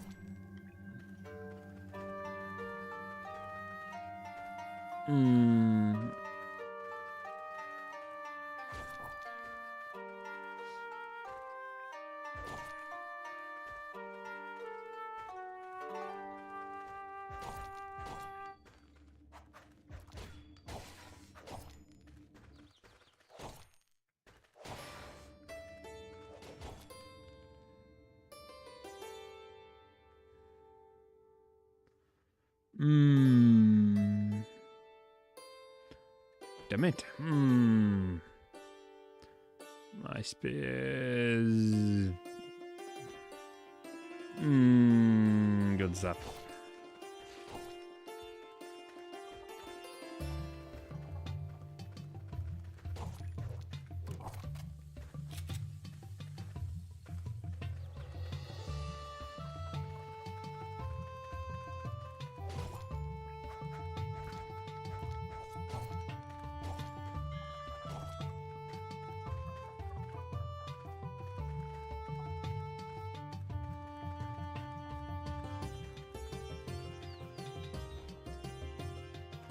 There we go.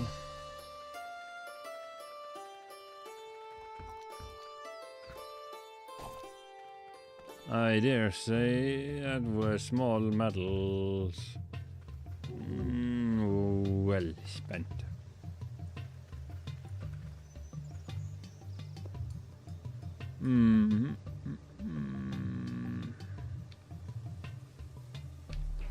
I don't mind. Yeah.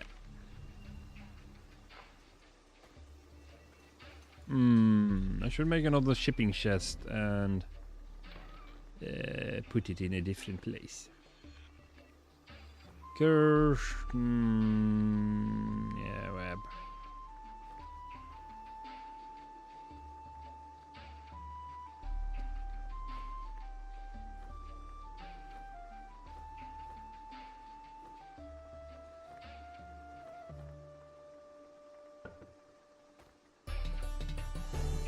Already off the package. The container must be empty.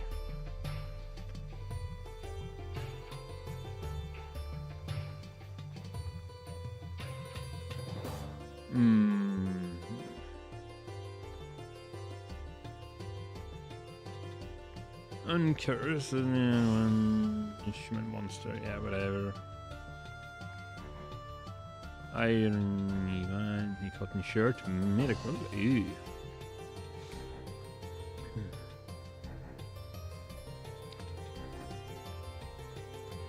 Glass of wine, chili, trident.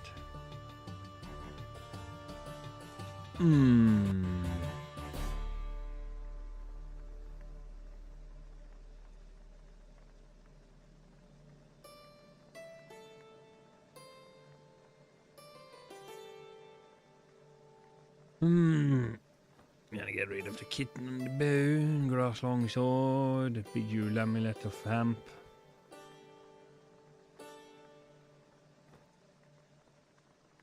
A hat, a torch, another decorative amulet, breastplate, sand breastplate, yeah. A wooden feather hat. Blessed long bone spear.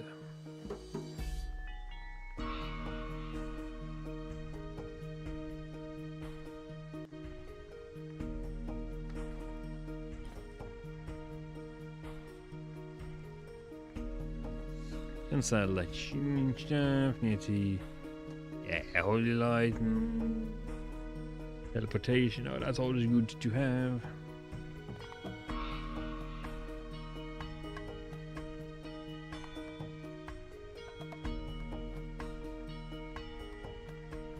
Silver, bone light gloves, bottle of milk that we can give to the girl. Wooden shoes. Paper charm has a miracle. Decorative amulet, that's good. Decorative ring. Yeah.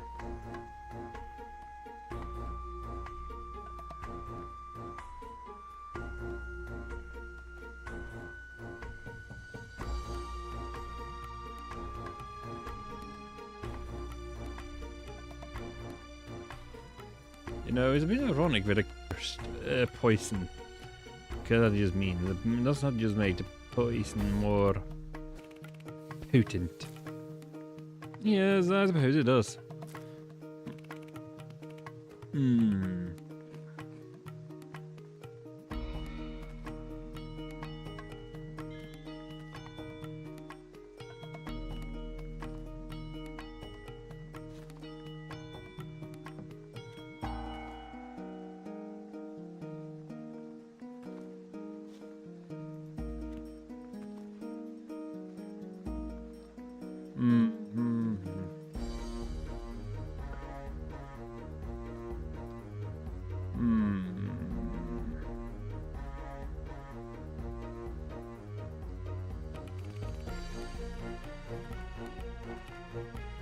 Okay. High touch. No. Still very difficult. What about holy shield? Should be an easy enough spell to memorize. you'd think.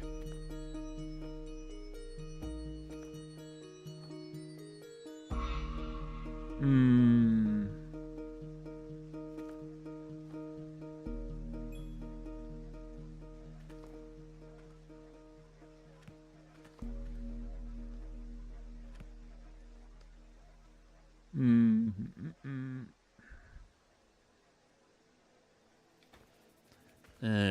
Fine. I suppose I need to go into town and actually, you know. Oh, fuck me life. There's another bloody blooming bill. You blit, bliat. Whatever, get rid of this package then.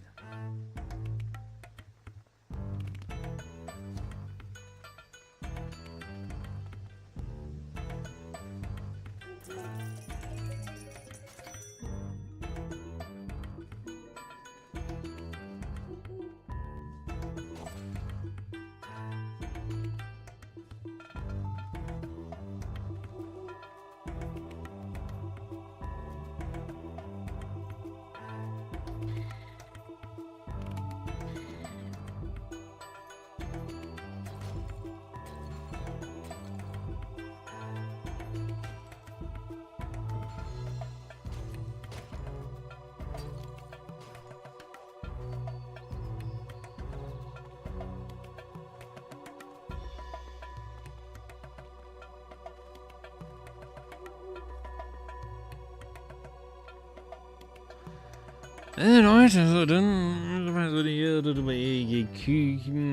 cool illustration of the little girl as well, yes. But before that,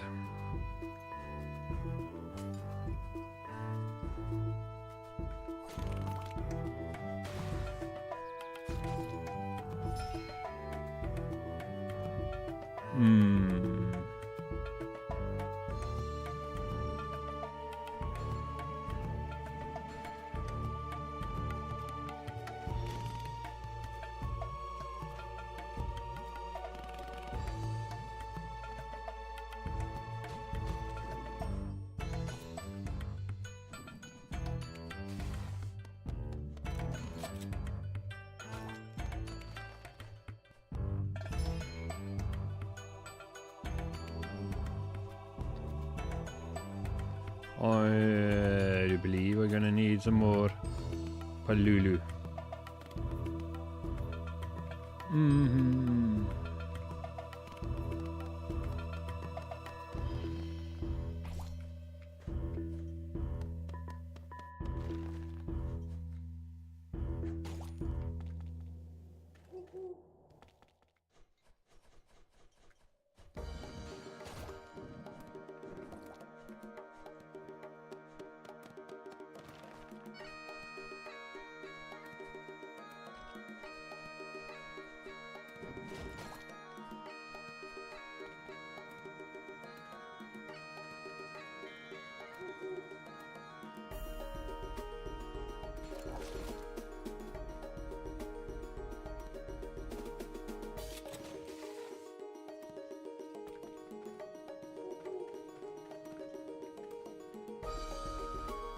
Oh yeah, it seems like my gun actually shoot the people. Yes, my little girl now shoot people with her gun sword.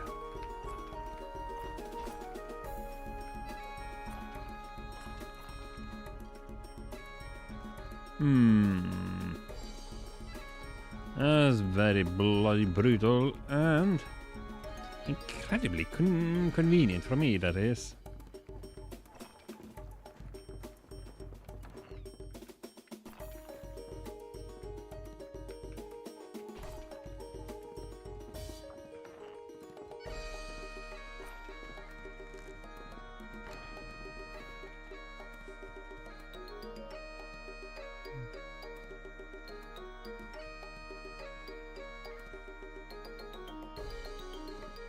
I don't think you have any reason to go down here, do I? Nope.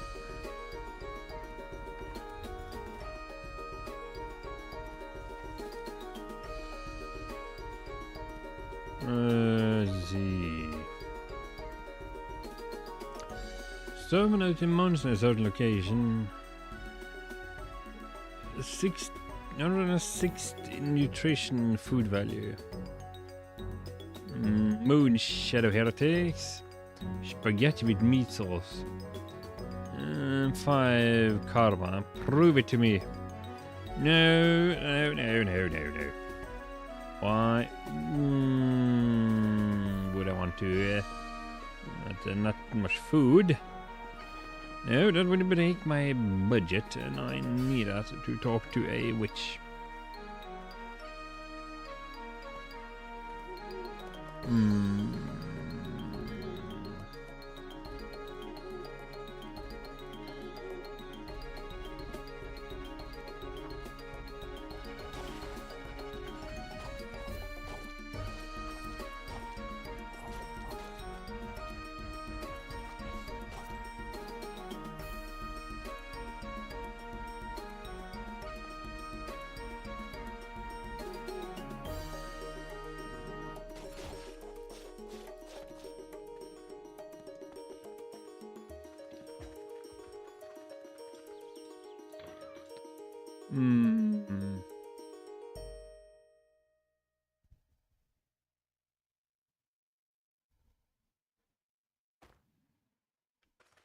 Oh yeah, you know what, we're just gonna drop.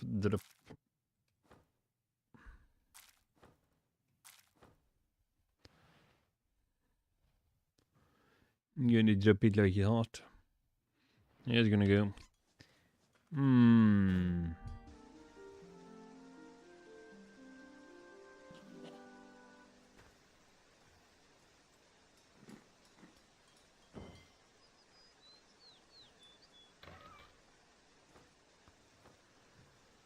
And yes, and the palulu logs and the leaves. Away they go.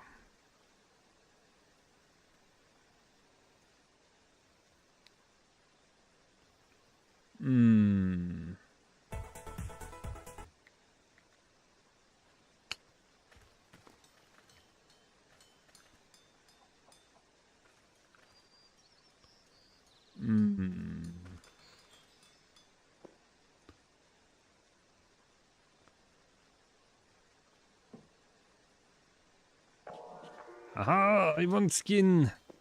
You shall have it, good sir. Give me rice. Carry 52. Wait. Deliver to city before it's too late.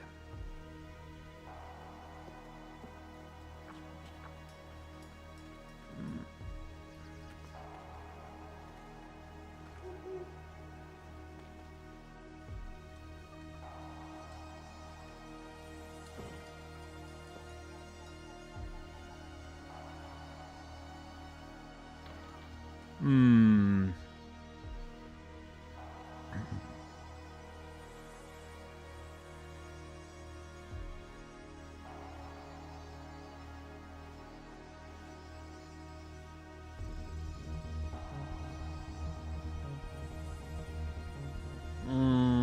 2,200. Oh shit, 4,000?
The Illusion Balancing Temple.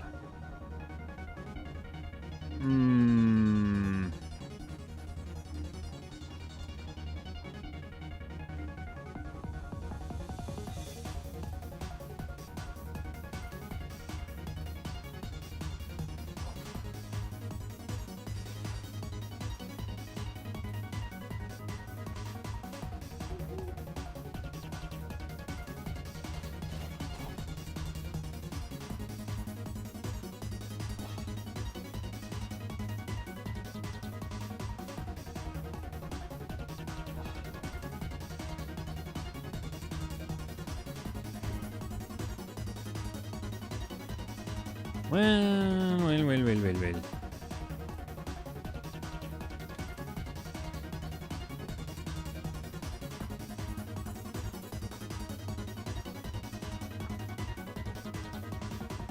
The longsword. 2d8.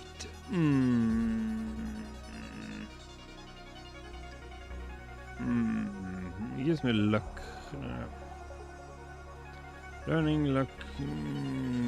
Yeah, so. 2d10. Whoa, +2. Whoa. Consecutive attacks. Dictation. This one is 2d8 and 2d33 plus 1.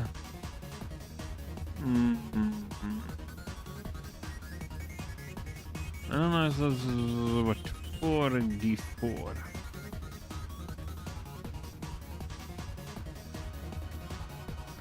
This one is 2d10.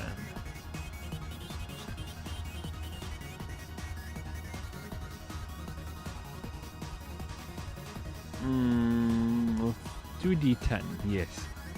So potentially 22 damage on a strike. Yes.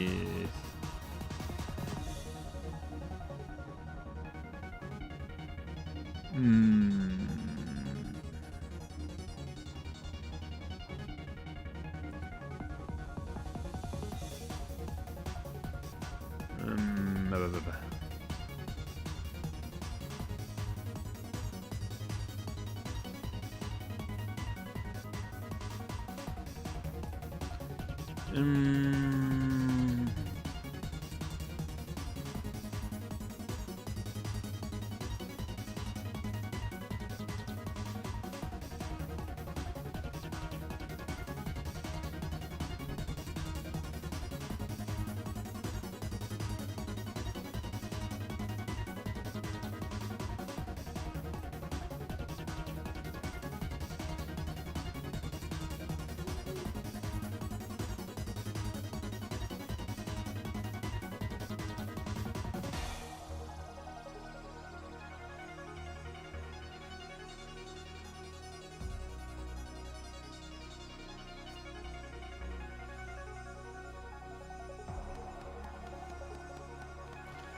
Maybe I should just invest so we can get some better stuff from people in town.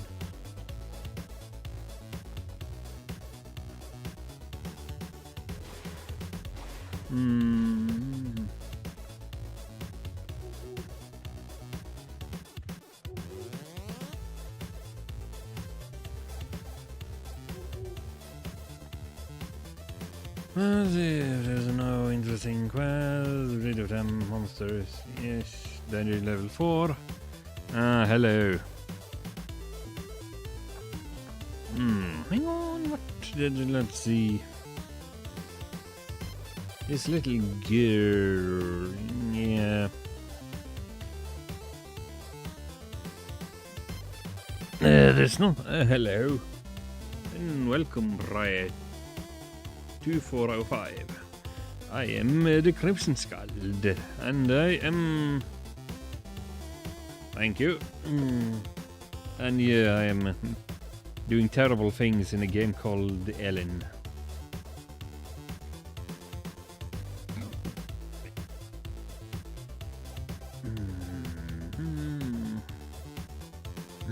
So yeah, welcome to Norway.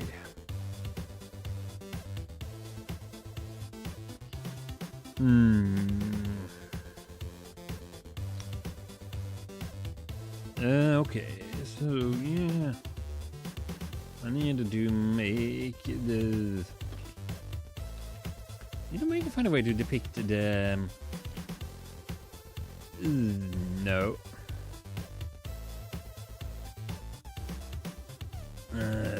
Wait, photo. Albums.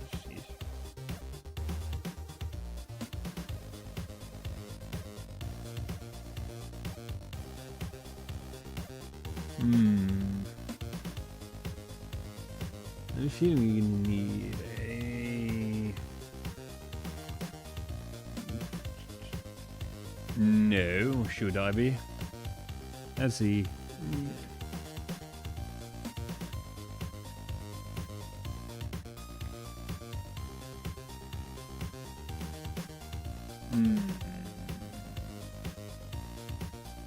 Nah.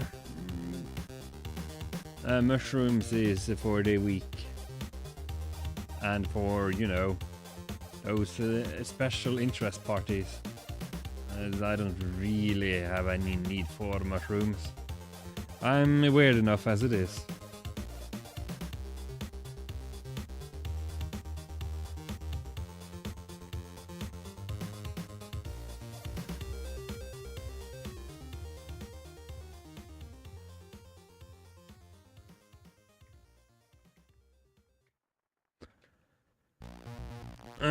Nothing. I'm high on life. I don't do recreational drugs, not even alcohol.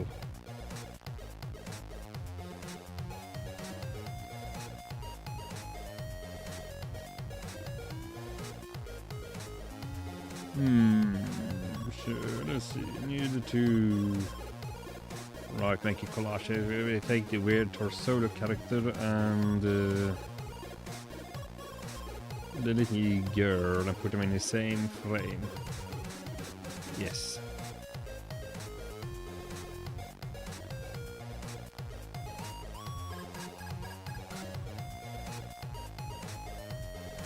No. I have plans and I'm already working on something, so yeah.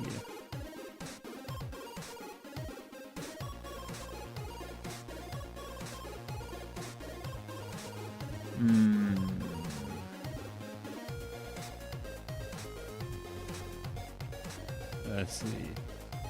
What weapons does she carry? Moment we have a sword and jagged claymore of iron. It's a replica. Okay.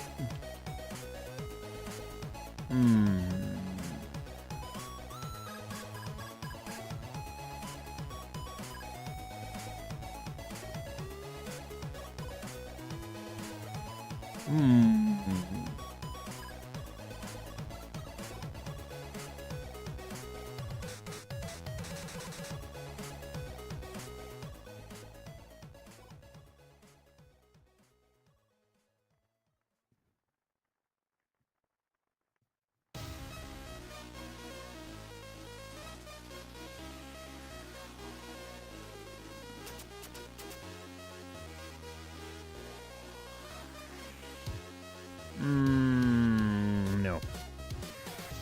That's not the proper pose for a someone Jude building. Can go get a generic one? No.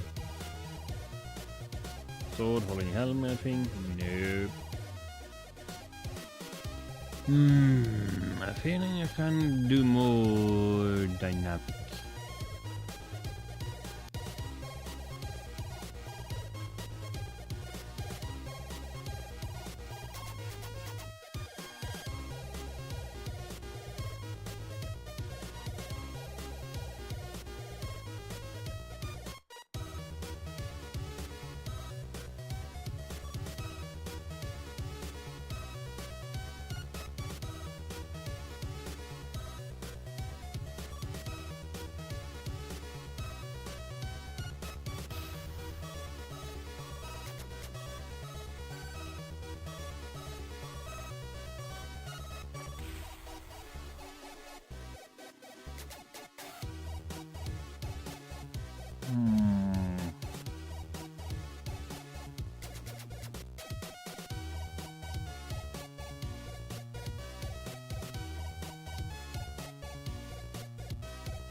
A jagged claymore, okay. And just a generic arming sword, I suppose.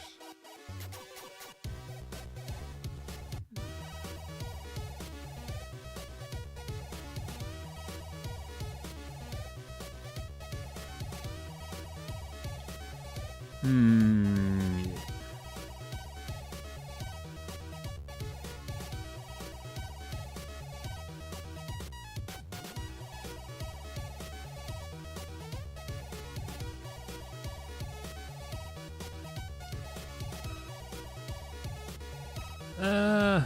You're not too far off. But yeah, let's see. Where? Yeah. I suppose I have it.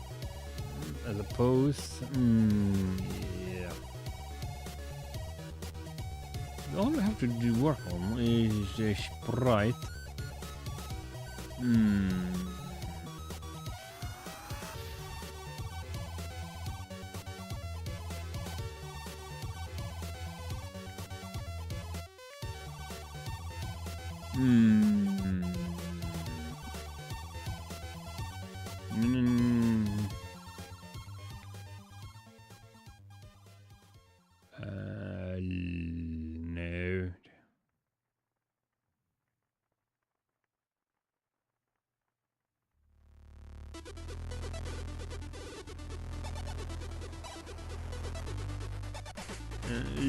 Elin, no, go it.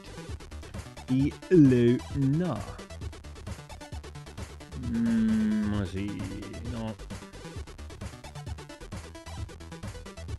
Yes, there is only that low resolution sprite to go on.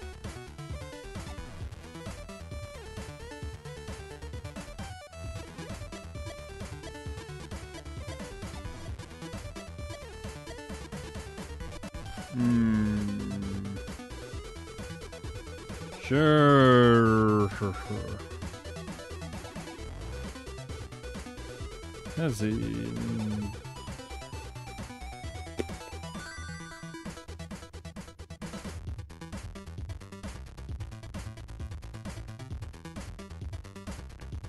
I know I have some.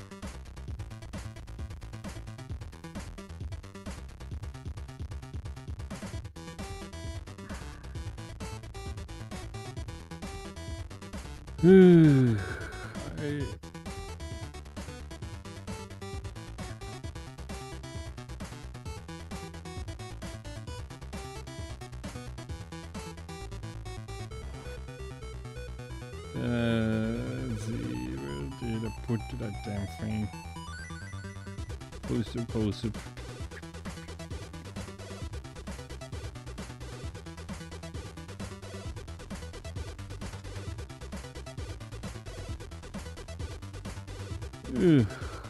Cut.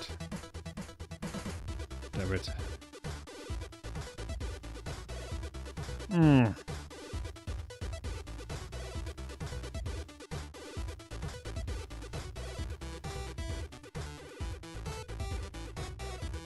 Yeah. It's not done yet, but hey, I have a... but I do know how to draw at least.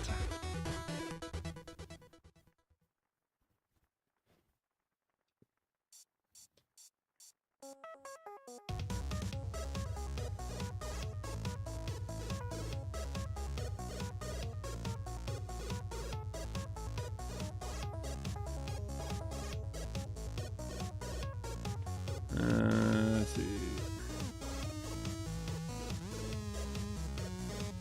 Yeah, thank you. No.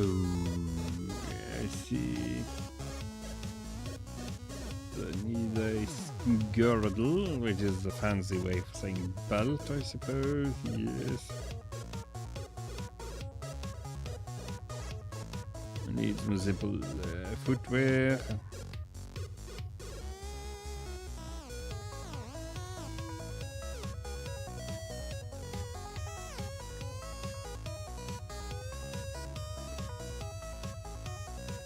a hat.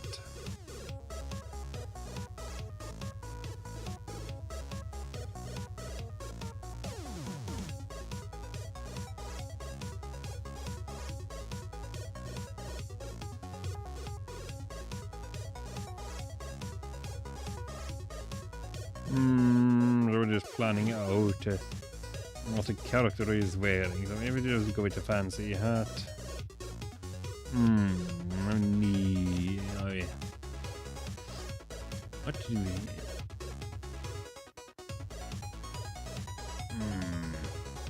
Coral breastplate. Ah yeah. Yeah, have a good one. Let's see if I do it like this. Yes. Just put on the breastplate.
That's so generic.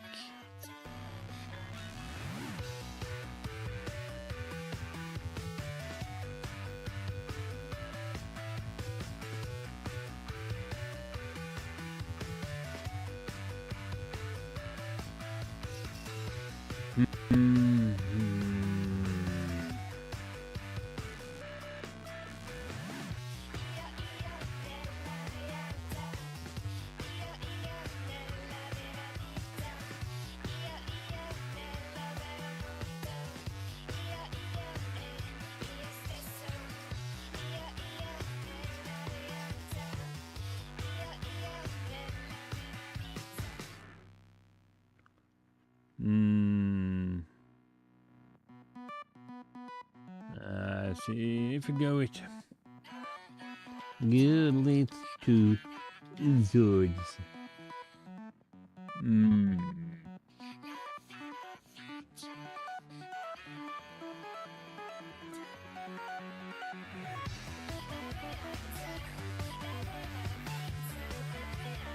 No. No, that looks bad.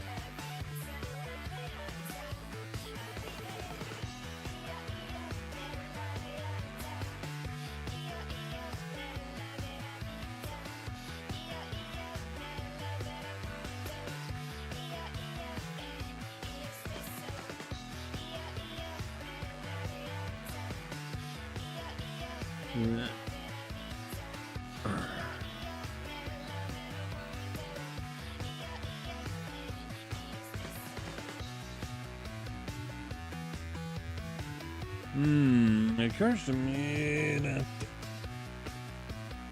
in regards to posing women, there seems to be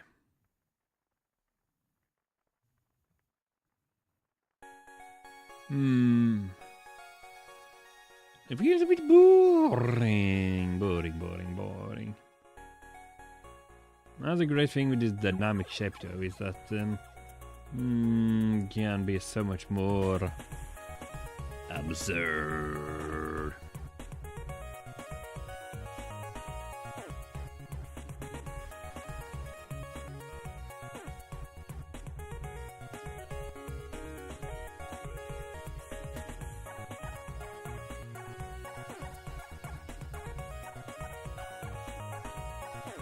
Finally, the dual Zords.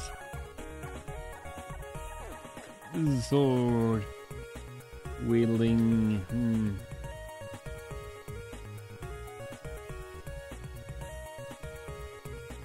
Dual sword. Peace.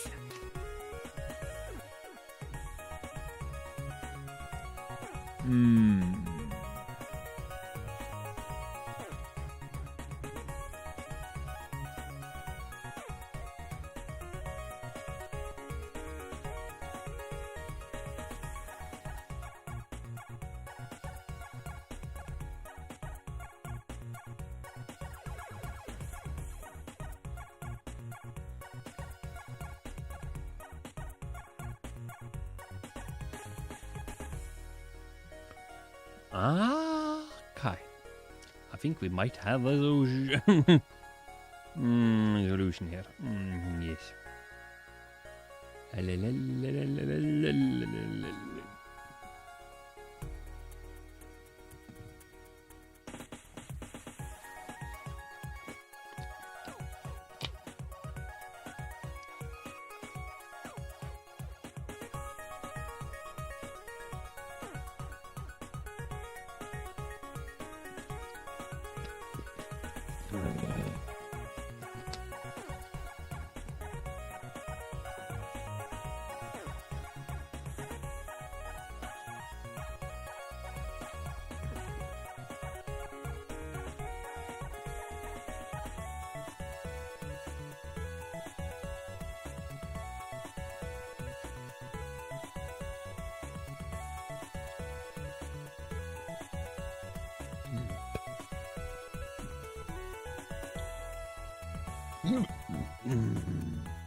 Alright.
الجولان.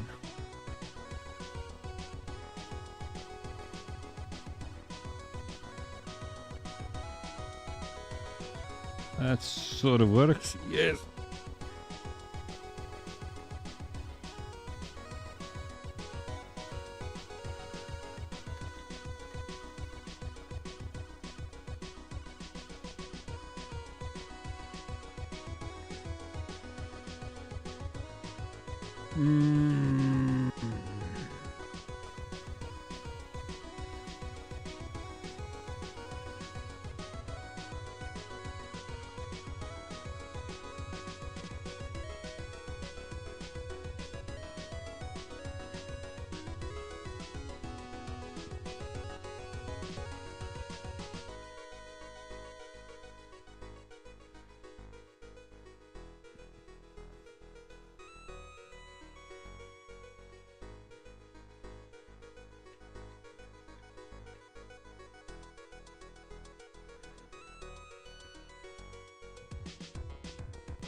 Getting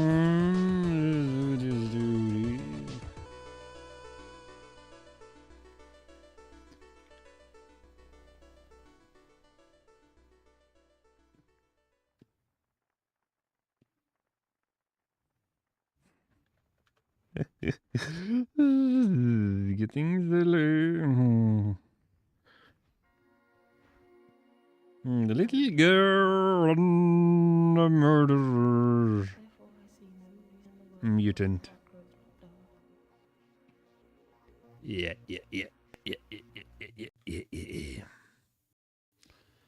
Holy shit, I've been at it for 3 hours and 20 minutes already. Hmm.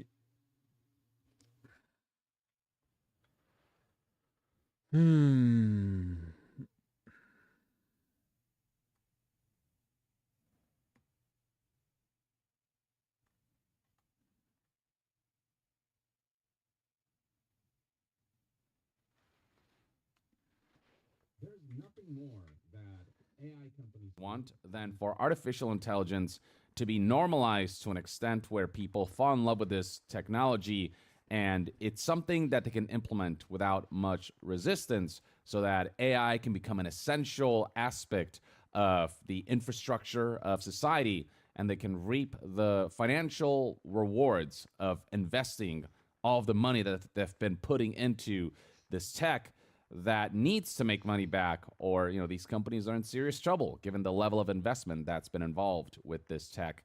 And to do that, they need to make people fall in love with AI, but that's an area that they've been completely struggling in because so far AI has proven to be more detrimental to society than beneficial.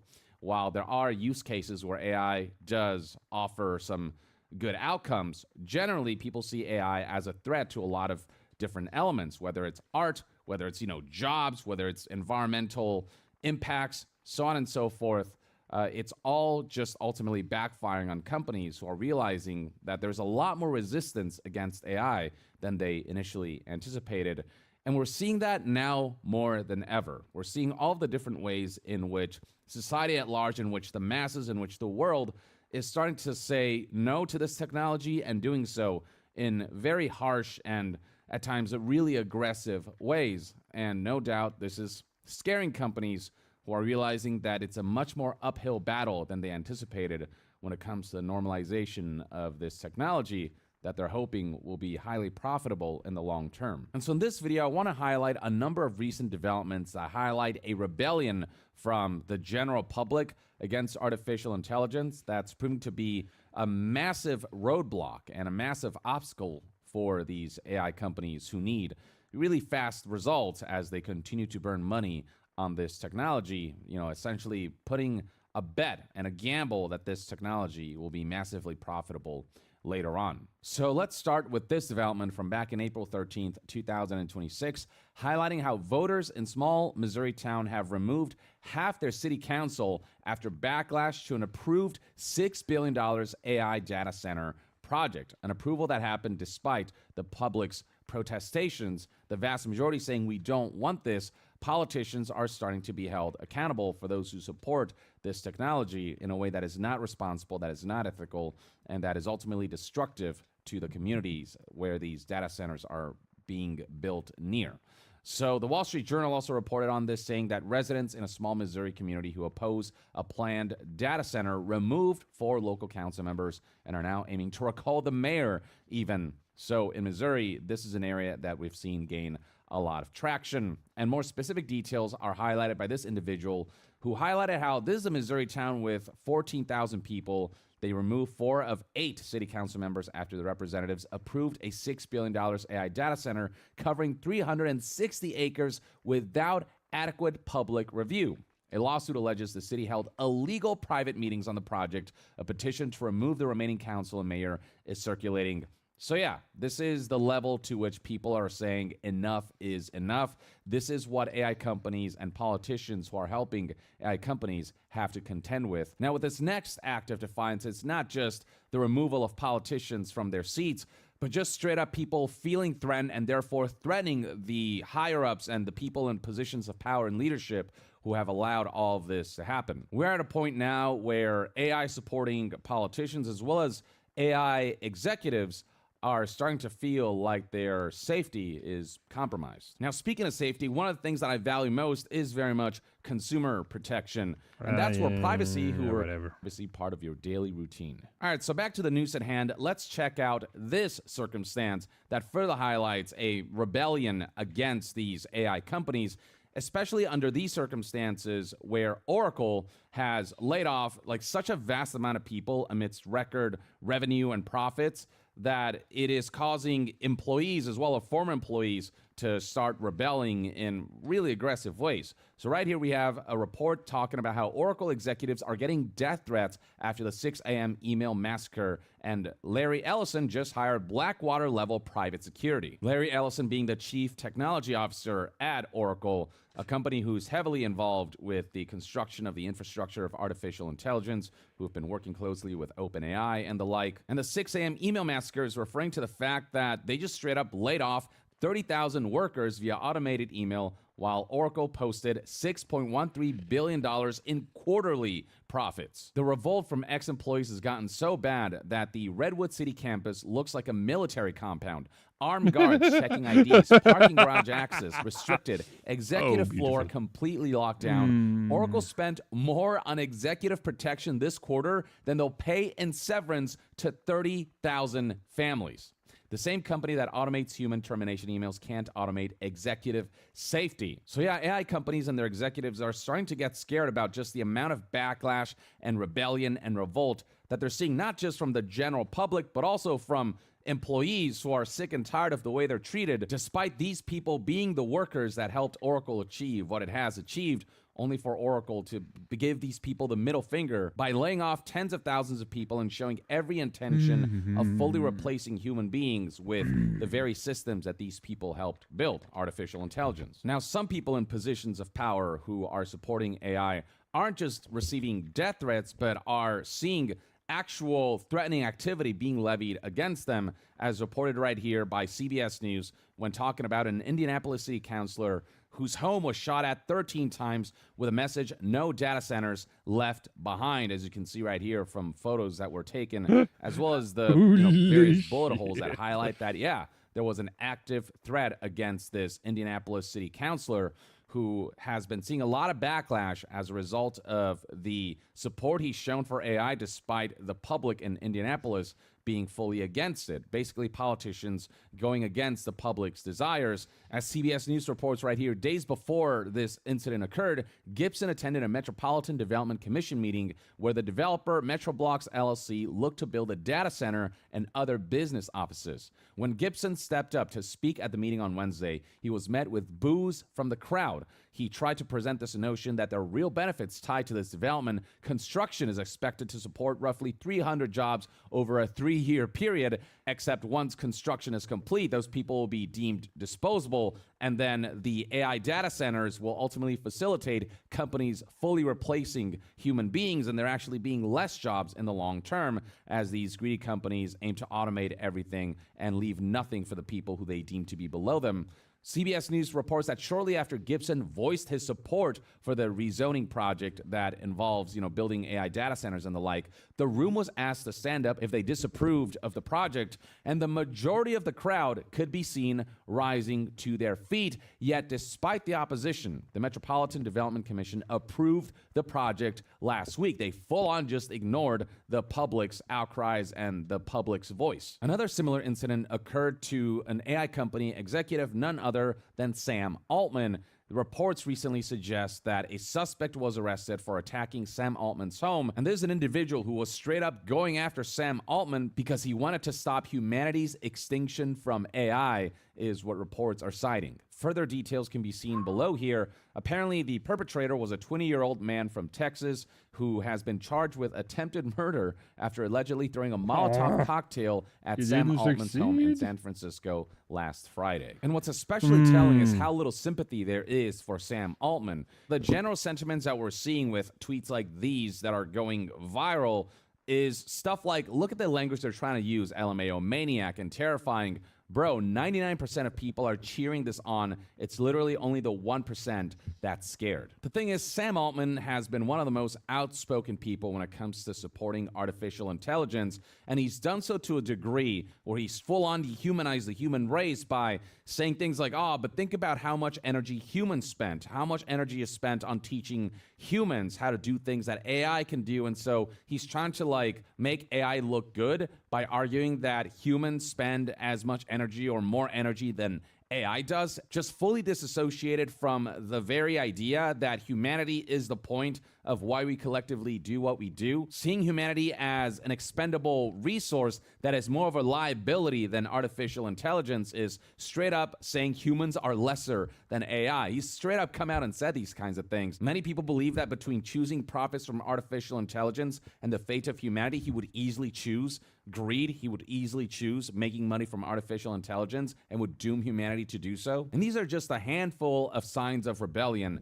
against AI that we have seen over just the last few weeks and months. Plenty more where that came from, with Twitter user Hedgie here highlighting that aside from the situations we've already talked about so far, we've also seen things like New Jersey rejecting a data center for a public park, Maryland pausing projects after community opposition, Missouri St. Charles pursuing a permanent ban, and then, we've got the Indianapolis politician who was attacked. We've got the 20-year-old who attempted to Molotov cocktail Sam Altman's home, and 2 more people were arrested at Sunday for shooting at Sam Altman's home. And through it all, we're seeing barely any sympathy for these politicians and for these AI company executives. And that's because these politicians and these AI executives have shown no regard for anything outside their own agendas. They themselves have shown no sympathy for the protests that people have against this technology that has genuinely proven to be destructive to not only,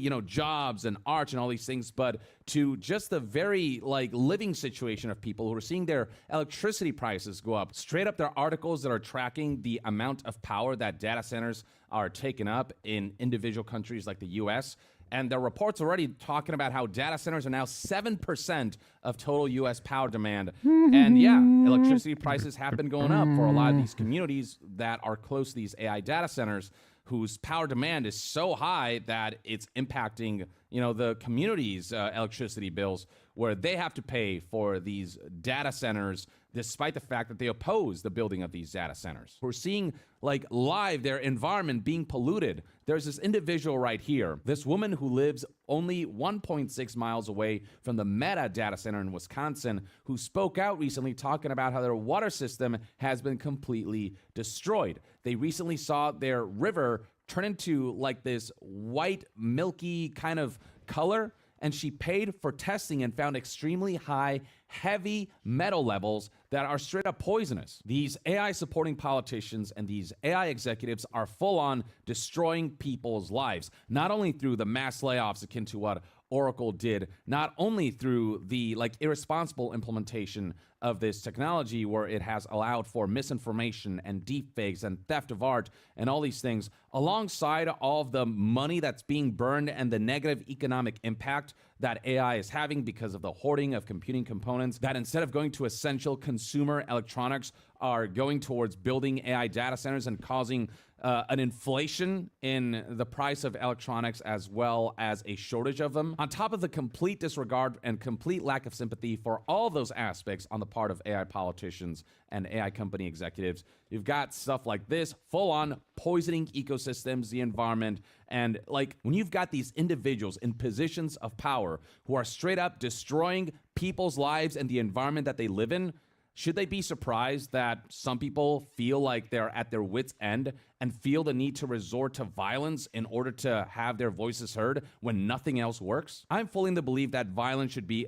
always a last resort measure. But the fact that there are already people out there who feel like the situation is desperate enough to feel like violence is the only way their voices are heard goes to highlight just how little empathy there's been on the part of these politicians and executives who have completely ignored the concerns of the public and have continued to just rush towards this AI race where, whoever's first to it, could potentially stand to make billions of dollars, but that's only assuming that this technology is normalized and it becomes essential and is implemented en masse. And for that, it requires the public to feel safe around this technology. It requires the public's acceptance of this technology. And the fact that they're struggling to do that so heavily with AI is a positive sign that, you know, things might not turn out exactly the way the companies want. The pushback against AI is being incredibly effective at this stage as these AI companies continue to be irresponsible with the way they're building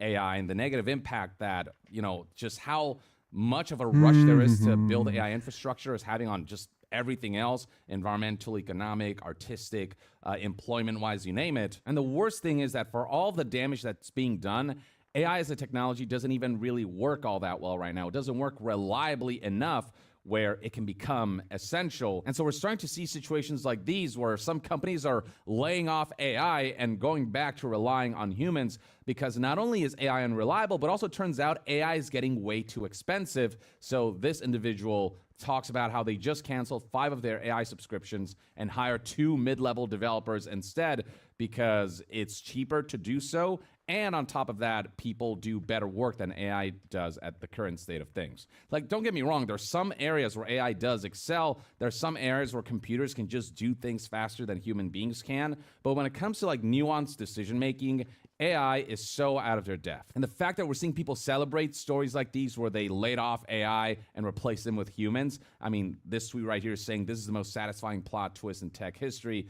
garnering, you know, over 1.5 million views and hundreds of thousands of likes. It goes to highlight where the general sentiment surrounding AI is at, which is that people don't want it in its current form, in its current implementation, in its current irresponsible way in which it's being pursued. I, for one, welcome that prospect because they need to face pushback. They need to know that they can't just get away with anything they want. They need to know that there need to be checks and balances, and they need to know that there has to be a responsible way in which stuff like this is pursued. And hopefully the kinds of rebellions that we're seeing will inspire that.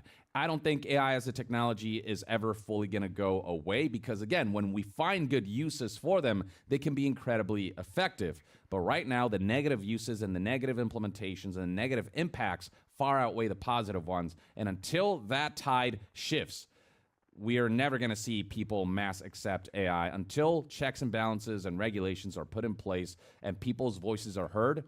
AI companies will continue to face pushback, and their ability to be profitable in this incredibly expensive arena will continue to be low, and the potential of this being a bubble that's about to pop big time and put these companies in financially precarious positions, the chances of that will only grow as companies continue to resist the public outcry and the public opinions and the public's demands for how this technology should and should not be implemented. But that's just one man's take, and this is kind of the latest on where public sentiments are when it comes to AI and some of the activities we've seen against this technology. I'd love to hear what your thoughts and opinions are on these kinds of developments in the comments below, and if you agree with some of the actions that we've seen lately from some of these individuals who are so fed up with AI. They don't want the people or the environmental well.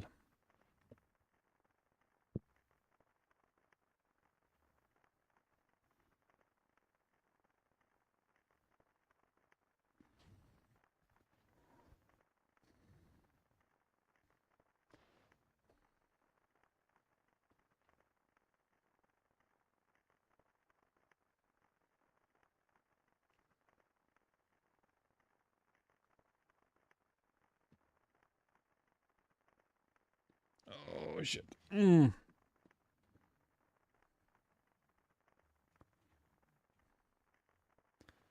Oh, God, they came out with... Oh, boy. Oh, boy. Don't tell me they did release that terrible Animal Farm thing, cash grab.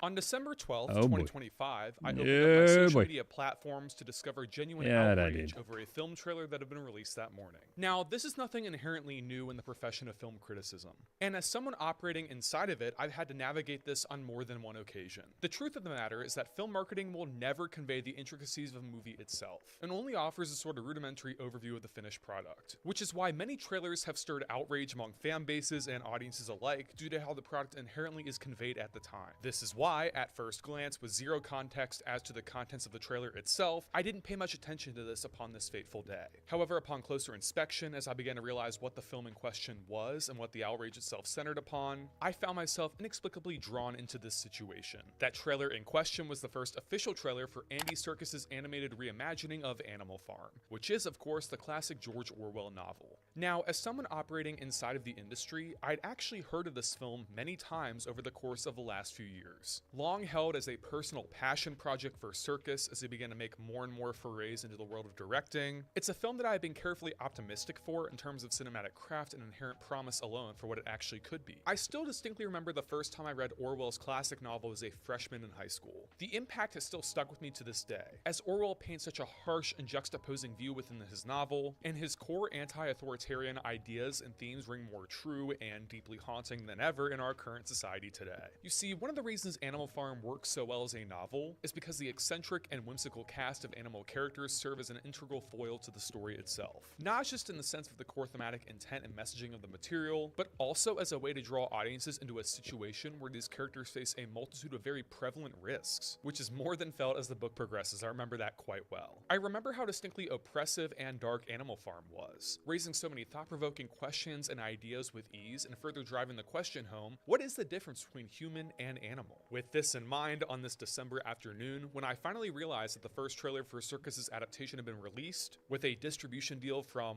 Angel Studios for a theatrical release, I immediately pressed play and checked it out, and I was nothing short of horrified at the end result. I immediately understood the backlash and controversy that had been lauded onto the film thus far. To adequately describe the sense I got when watching the trailer to someone who hasn't seen it, it would be almost as if the source material was told by way of the comedic intrigue of a Minions movie. Orwell's core thematic intent seemed buried under a juvenile sheen that conveyed no sense of depth or realism to the product. And as a whole, it just looked incredibly stock and superficial overall. However, in that moment, instead of voicing my dissent and negativity out loud, I decided to do something that has guided every founding principle of my work in the film criticism industry thus far. I decided that before I voiced my opinion on a film, I would need to watch it for myself to judge and analyze it from a critical standpoint. This is what seems like a lost art in the society that has placed such a reward on how reactionary and over the top we can get in our musings. And everywhere you look, it almost seems like audience members and some critics alike are so caught up in judging a film based on its marketing material before they see the finished product overall.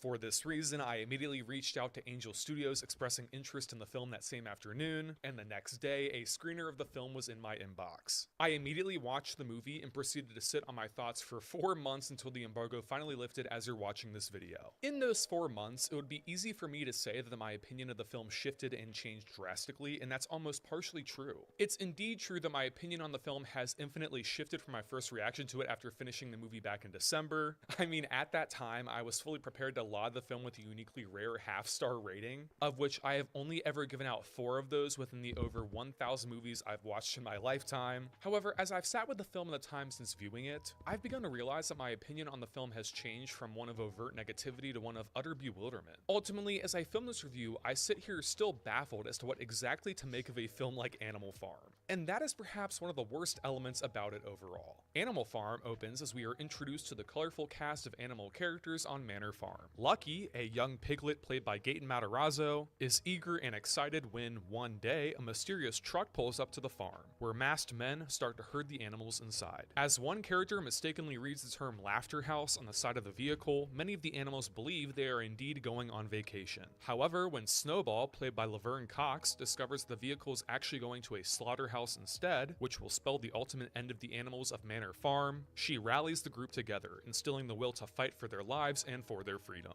The plan ultimately works, and the group is successfully able to run off the humans from their farm once and for all. They are then faced with something they've never experienced before. They are alone on a farm with no one to run or raise them. Determined to make the farm better than it was when the humans were in charge, the animals begin to create a picturesque utopian society where all animals can live in harmony. However, as cracks begin to show under the facade and animals throughout the film start to struggle for personal power, the animals begin to wonder whether the freedom they are experiencing is true or whether it serves some ulterior motive entirely. To start off this review like I do all my reviews in some capacity, I would be remiss if I did not mention those small shining positives that manage to cut an impact while viewing Animal Farm, and this is clearly apparent. From an artistic standpoint, perhaps one of the highest and most unexpected compliments I can give to a film like this is that the visual style and tone itself is actually quite accomplished. The 3D animation provided from Anaventure is surprisingly layered in moments, moving in a way with which different brushstrokes and textures are conveyed in key points throughout. Honestly, the film's gorgeous and layered style almost reminds me of Puss in Boots: The Last Wish at times, albeit with that film's gorgeous watercolor inspiration muted down to simpler textures and ideas here. However, the sentiment is all the same regardless. And it's actually surprising how much depth the team manages to actually convey here in the animation style. Backgrounds carry a surprising amount of color and depth, and even the character designs themselves carry a hybrid blend of textures and patterns, which further immerses audiences into this cartoon world with ease. Standing alongside the film's animation is the voice cast, which is filled with an abundance of standouts and quick cameos that are actually very fun. The film is led by an effortlessly charismatic Gaten Matarazzo as Lucky the Piglet, who manages to cut his own path forward with this unique character to deliver an interesting figure that audiences can follow throughout this sprawling story. Kieran Culkin is also quite fun in a smaller role here as Squealer, a smaller boar who serves as a comedic sidekick of sorts with Culkin's dry sensibilities. It's hard not to love Woody Harrelson's performance as Boxer the Horse, who manages to channel the character's hardworking mentality to deliver such an effortless and deeply empathetic portrayal that you can't help but ultimately feel for. And even Jim Parsons is fun as both Carl the sheep and his entire flock, who echo Carl's core sentiments over and over again in equally funny moments. And ultimately, it also has to be at least commended with what Circus has attempted to do with the material here,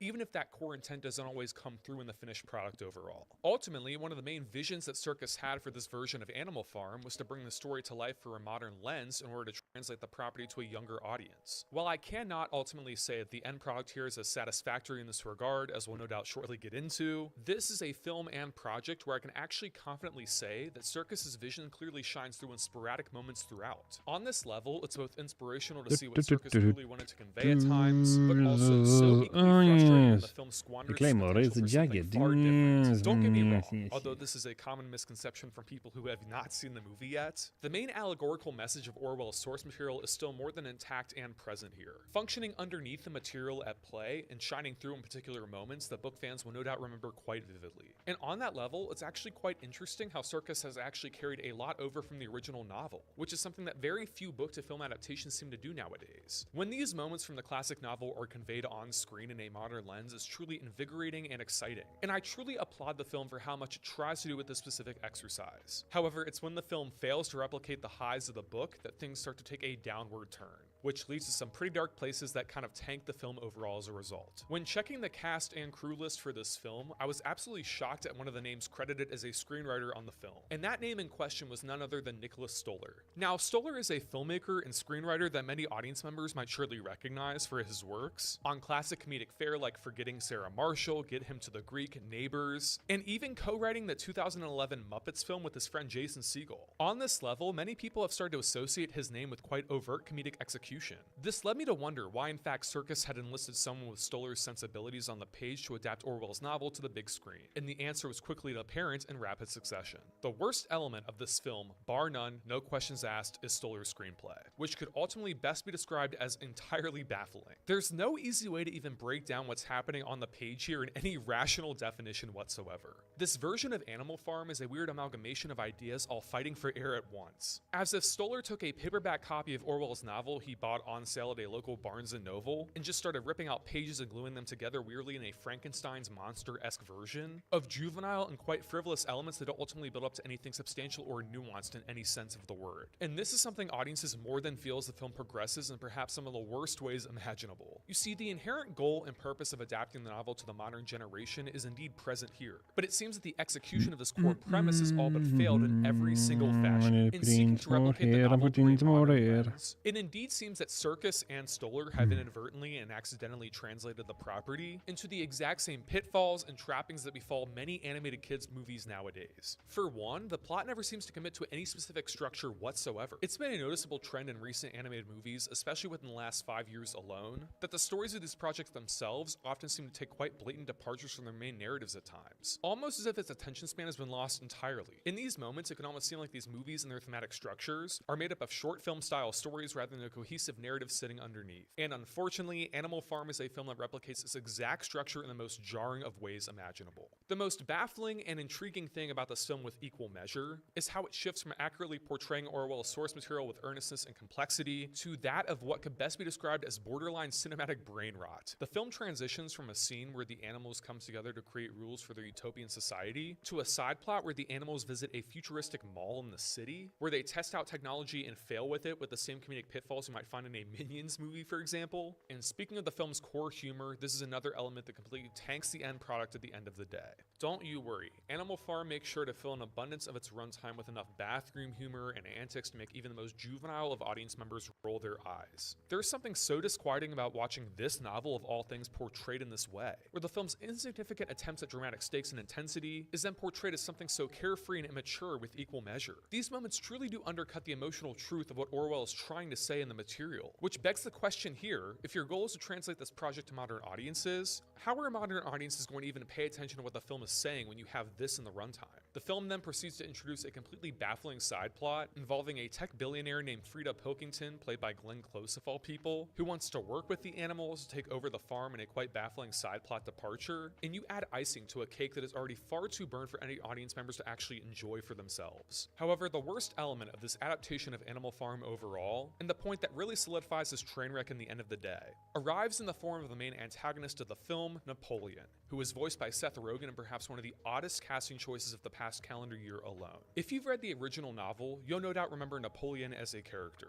He stands as an imposing figure, at first starting out as a side character of sorts and then progressing to the terrifying leader and villain of the story who stops at nothing to get what he wants. While reading the book, audiences are taken aback at how ruthless Napoleon's behavior is in the context of the story. However, this film's version of Napoleon stands quite literally at the exact opposite of this classic portrayal, almost serving as a physical embodiment of the film's various issues overall. Rogen's Napoleon is a bumbling, comedic, and over-the-top character that is still portrayed as an antagonist, albeit with a sort of charisma and charm that seems to misrepresent the core of who the character is overall. And this is kind of an issue when the main crux of the story's thematic impact relies entirely on this character's motives and actions. For example, one of the most chilling scenes in the original novel occurs when Napoleon wants to replicate the walking pattern of humans, where he then stands on two legs and asserts his authority over all the animals of the farm. This scene is surely present in this movie, albeit with an execution that misses the entire thematic intent of the scene itself, and instead treats the circumstances as, haha, look at that funny pig stumbling around. It's hard to take Napoleon, and to an extent the entire film, seriously, where the film continually treats everything as a joke that audiences are never let in on. And for those wondering if Seth Rogen's classic laugh shines through the character, oh yes, it does. Overall, I sit here not sure about what to make of a film as deeply frustrating as Animal Farm. Circus's original vision for the film was for the project to be developed as a darker and more serious high frame rate 3D motion capture project, and I would love to be present in the alternate universe where that version of this film was made. If there's one thing to be said about the project we get as audiences, it's that every single moment of the film is deeply unserious and, even worse, unintelligent. And it seems that even in the marketing campaign for the film itself, the PR team has sought to combat the negativity surrounding the film by almost trying to let themselves in on the joke, posting ironic memes that aren't funny, phone call conversations with John Pork, and in a baffling turn of events, even selling bottles of boxer glue,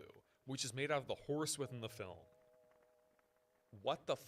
What's equally more frustrating about this film is that Animal Farm is surely a project that is not without its cinematic merit alone. As mentioned, the animation is gorgeous. The cast of characters are deeply empathetic and sell material, and it's definitely not a film that will distract audiences with overtly slow pacing or direction. And you can clearly see what Circus's vision was at moments, where you'll understand what he was trying to convey or execute in several sequences. However, I cannot say that this Animal Farm is one that translates the property to the big screen in a meaningful enough way for this generation whatsoever. As I left the film, one of the ideas I ultimately pondered at length was that the original novel conveys a deep horror and terror within its imagery that cannot be ignored. We as readers are shocked and horrified when Napoleon stands on 2 legs, when the rules written on the side of the barn are slowly edited or changed by an unknown force, and even when the pigs and humans stand side by side and the animals of the farm cannot tell the difference between the two. However, to my absolute terror, I didn't leave this adaptation of Animal Farm affected in this way, but rather felt indifference and cold detachment from the material itself. And that's perhaps the scariest thing about this film. That's why I'm giving Animal Farm a 1.5 out of 5 stars. Animal Farm releases in theaters May 1st. Yeah, kind of what I expected from an Animal Farm book. Yeah. Recreation. Yeah. Hey guys, thanks so much for watching this review on my channel. If you're new around, you see, don't forget to click that. Yeah.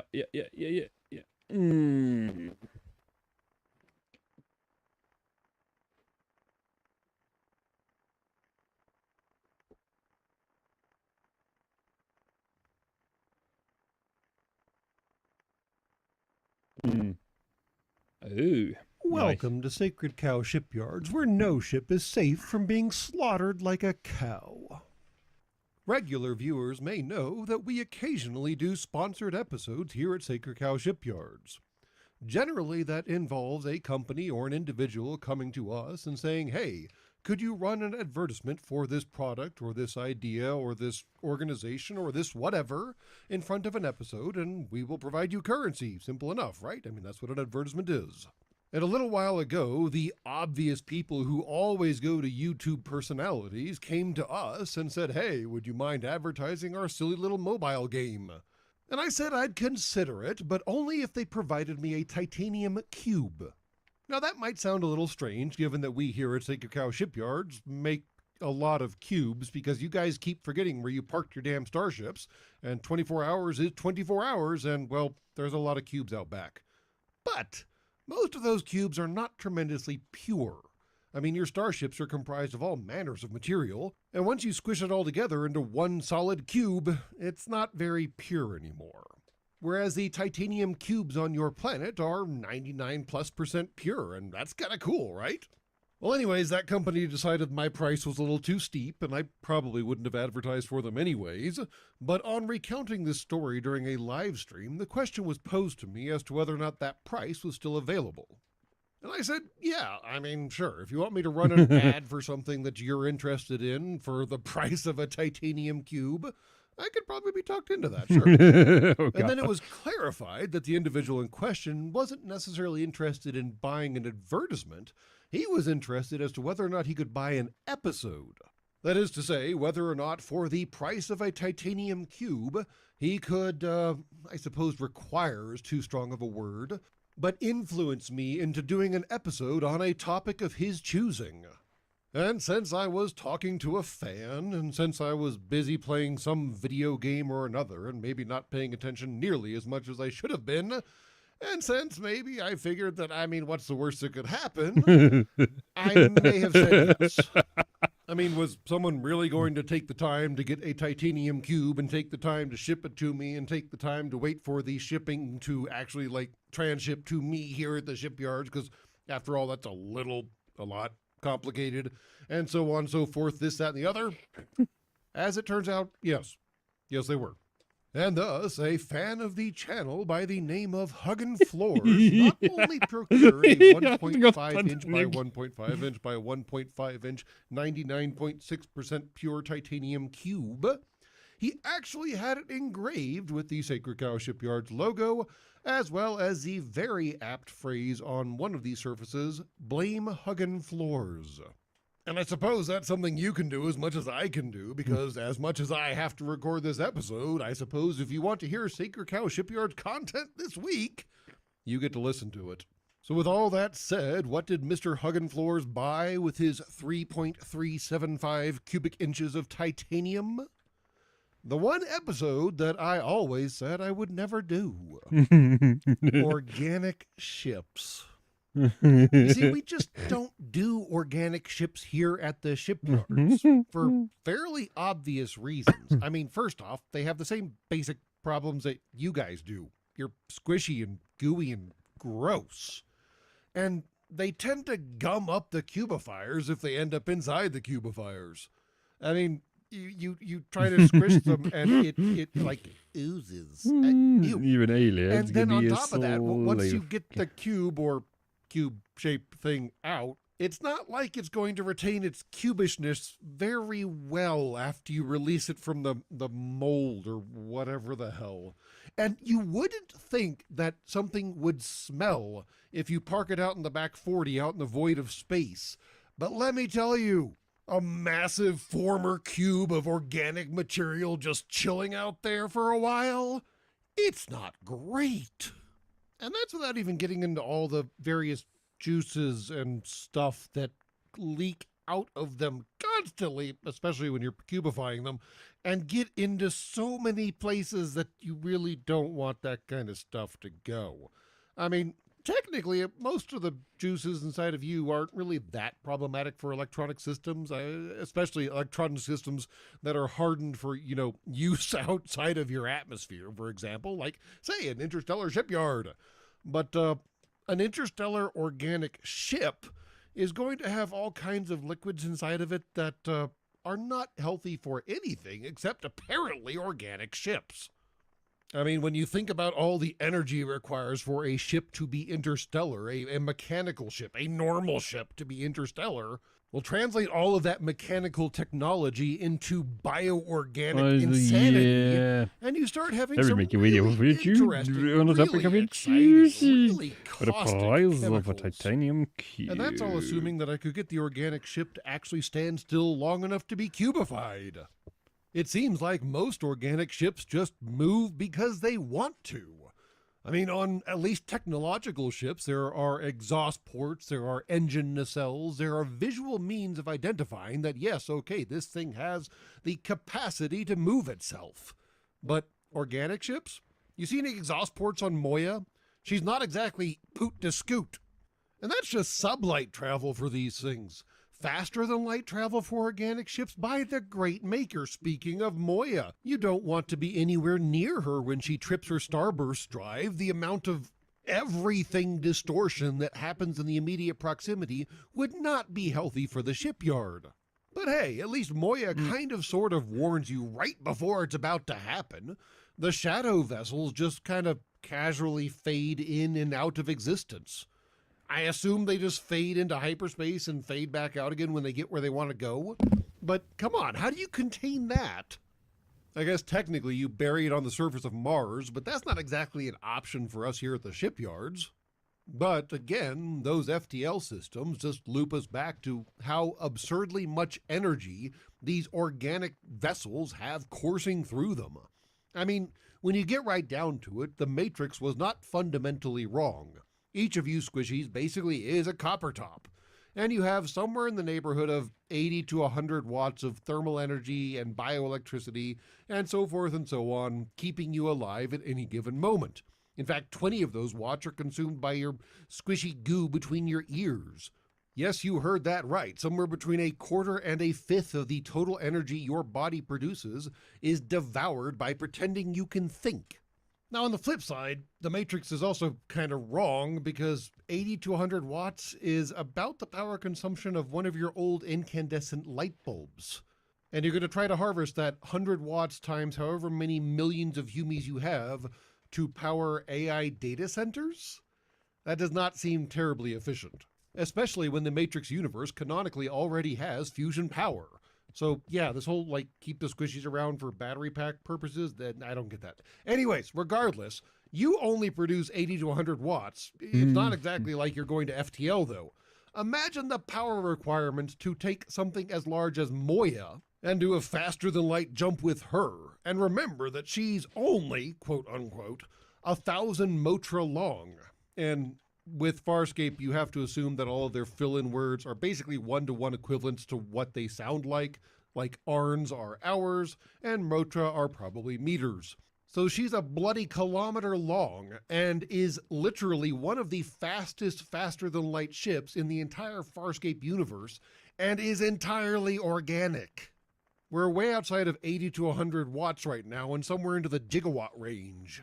And you're telling me all of that power is being moved around by a blood analog and a nervous system analog and all the other various ways that you squishies do all of your gross, liquidy, gooey nonsense?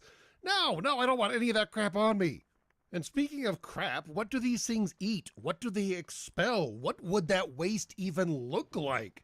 I mean, you have biohazard classifications on your planet already. Can you imagine the labels you would need to slap on whatever Moya excretes out? But speaking of, Moya is deliberately disarmed. She's just meant to be a transport and nothing else. Whereas there are organic ships like the shadow vessels we talked about previously, and the species 8472 ships that are armed. In fact, the species 8472 ships are literally capable of soloing an average Borg cube. I'm not even making that up. It'll take a few shots, but a single 8472 ship can take out an entire cube. You know, the thing that absolutely horrified the Federation, the thing that fixes itself almost as fast as you damage it, resistance is futile, all the rest of that nonsense? Yeah, 8472's like, nah, die. Now, I can respect that because, honestly, cyber-organic ships are somehow even more disgusting than straight-up organic ships. But still, we're talking now an absolutely absurd amount of energy and ridiculously complex energy at that. Because Borg ships are known for, first of all, being redonkulously durable. Their shields are one of the harder things to get through, and then once you get through their shields, you have to dig through a random-ass structure that is rapidly trying to fix itself as rapidly as you're destroying it. And to go back to the shields momentarily, the Borg obviously adapt. That's why the Federation had to come up with specialized weapons for the Borg, because the Borg would just take a few shots and be like, oh, all I need to do is modulate my thingamabob, and then that weapon doesn't really get through the shields anymore. Well, the species 8472 bioship doesn't have that problem. Now, maybe it's just cranking out enough energy that it simply doesn't matter if the Borg reverse the polarity of the shield generators or whatever the hell. It's just going to overwhelm whatever's on the other end regardless. Or the ship knows that the Borg are rapidly attempting to adapt to whatever it's throwing at them, so it is in turn adapting and changing what it's doing on the fly as well. I don't know which is more terrifying, honestly. Really, when you get right down to it, the most terrifying thing about the 8472 bioships is that they are genetically similar to the 8472 species itself. So the crew are related to their ships and the ships are related to their crew? I don't know how that works. And speaking of crew, way too many organic ships seem to require bonding with other organics to work properly.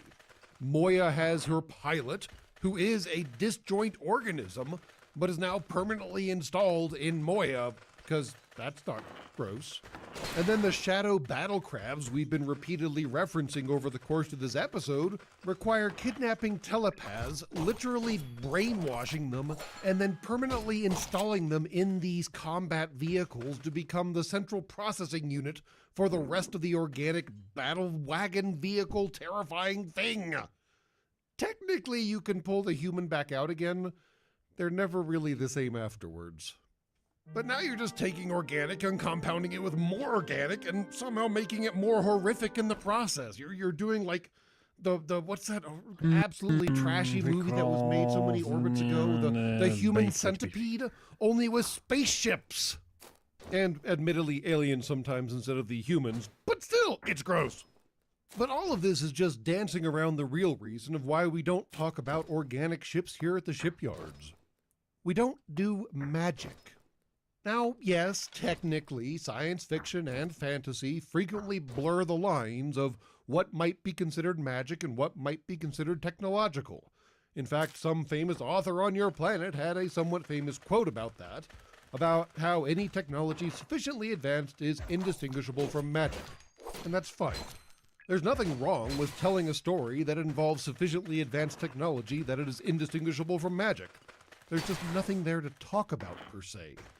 We can talk about isolinear chips and EPS conduits and warp plasma and all the rest of that good nonsense, and all of that technology is damn near magic to you right now, but there are at least pieces of it that we can put together and assemble a working idea of how it could, theoretically, possibly, totally does work. On the other hand, some random-ass blob of protoplasm pooting its way across the universe? Not so much there to talk about. And you do know how much we absolutely love the sound of our own voice. And that's all from Sacred Cow Shipyards. Please be advised that any ship left on the docks for more than 24 hours will be compressed into a cube at the owner's expense.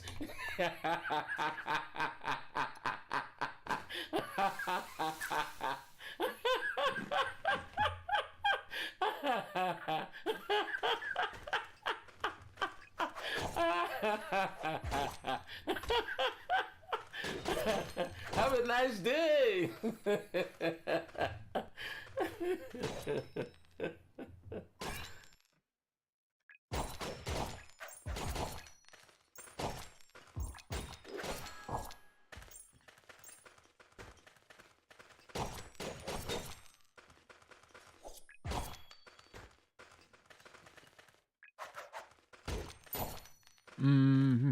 Spotted in Bane excommunication. What?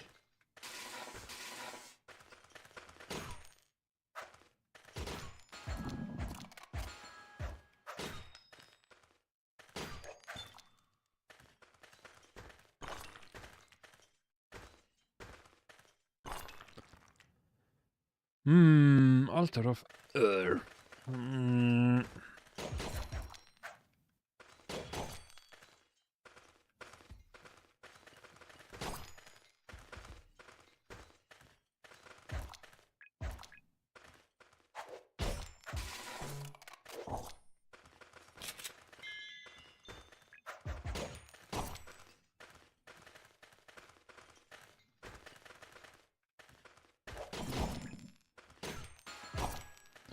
Oh yeah, I forgot to add a hat.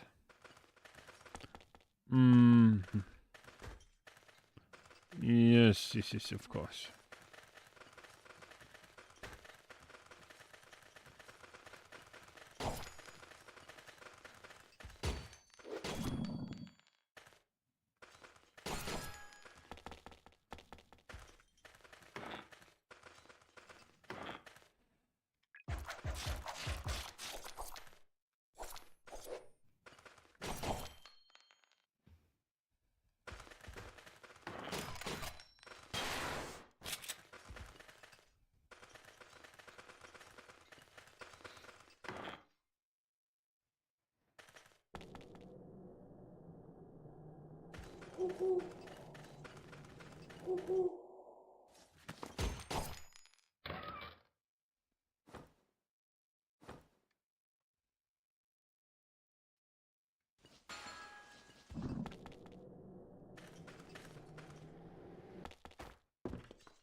Cancel orc and wooden breastplate. Yeah, sure.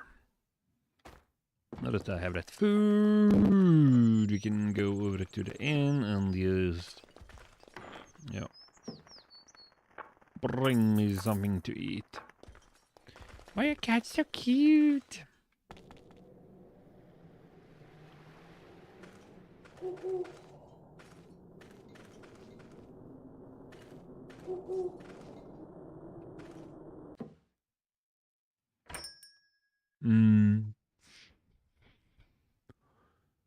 Yeah, marked up by 200. Yeah.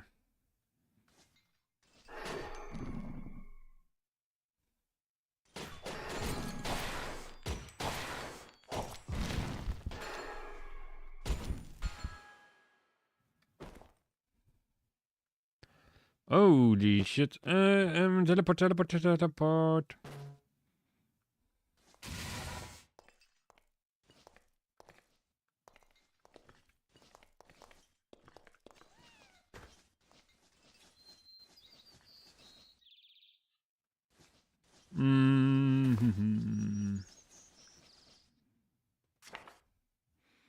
Oh, in the middle of the snow. Great.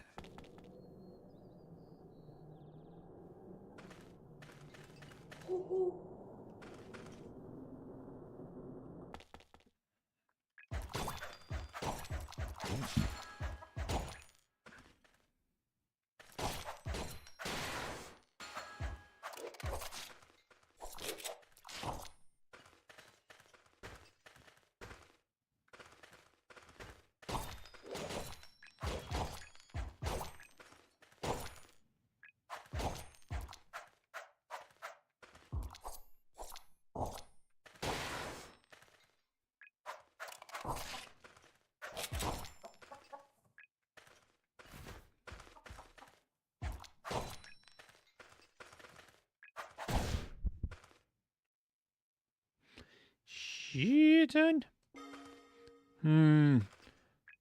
yeah, that was a shrine of refresh over here, but yeah.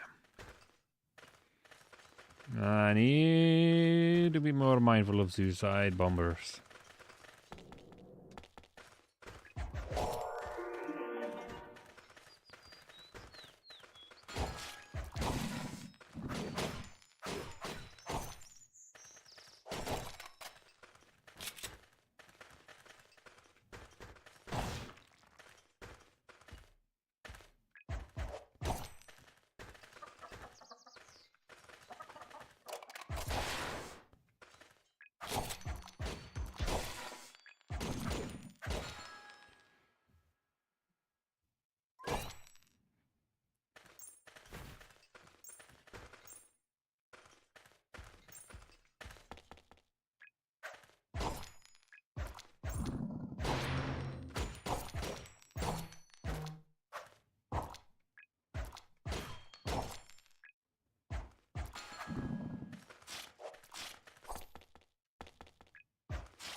Yep. Alright. So just let's get out of this place and go over to this place. Oh shit, the slime.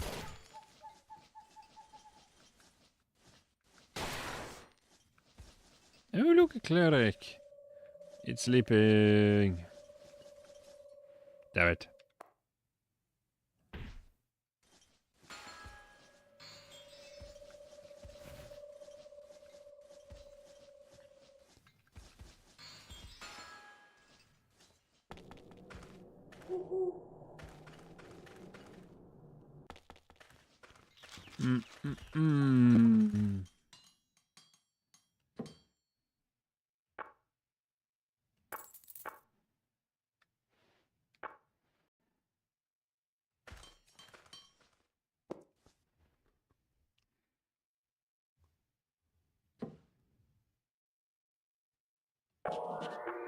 Oh, yes, bless the magic potion. A potion of magic. Kill 6 wolves. No. How flyers to monsters. No.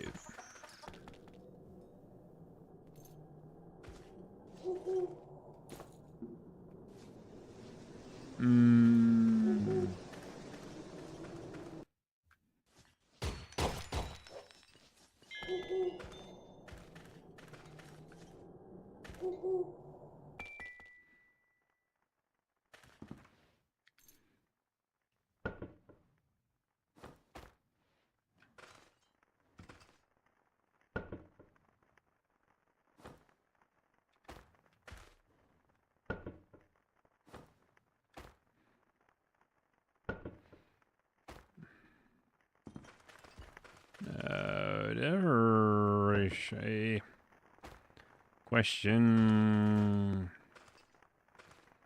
It's a bit hard. Chipping chair. Hang on, workbench, was it?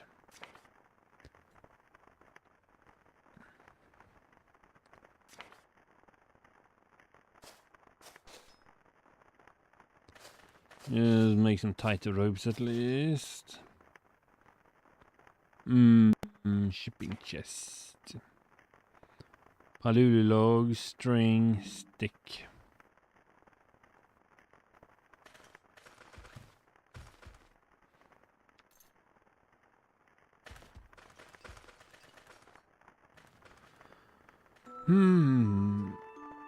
Yeah, right. This is like World of Warcraft, eh? Half the screen is just HUD.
Right, we need this string.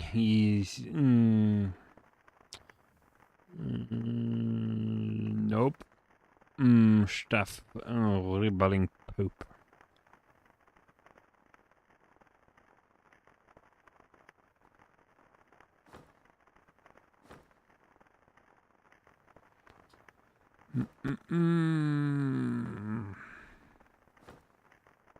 Speed, whatever. You can get rid of a couple of rods, anyways.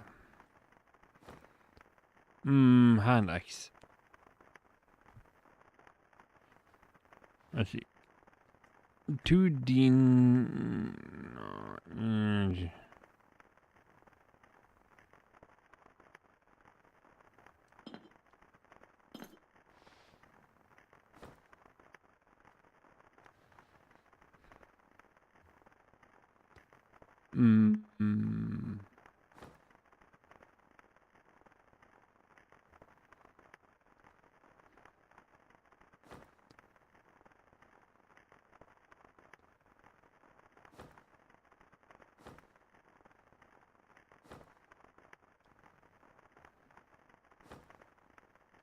Guys, warsicle, long spear, no.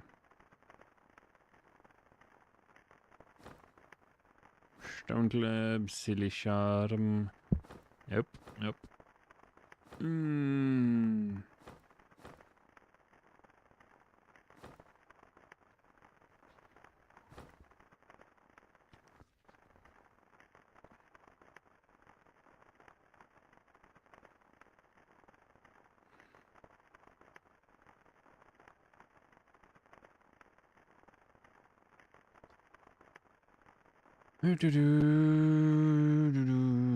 Death touch.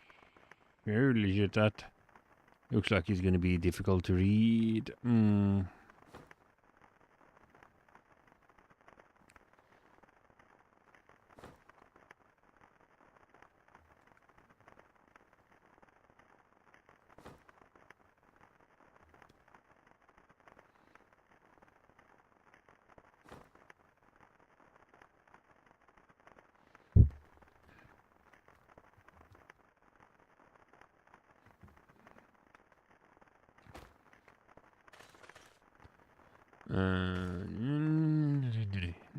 Okay. Let's see, what was the next part here?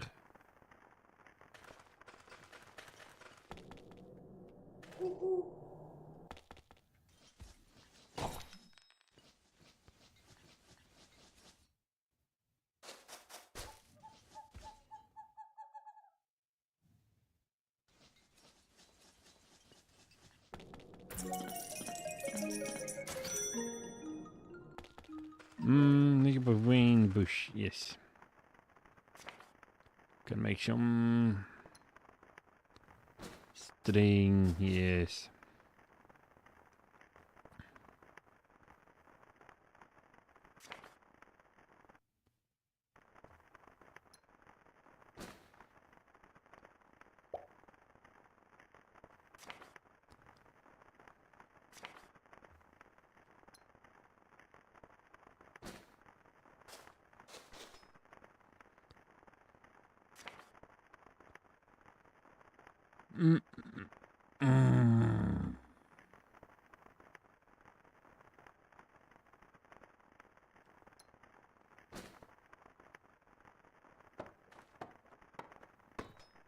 I can only be using your lands, but anyways.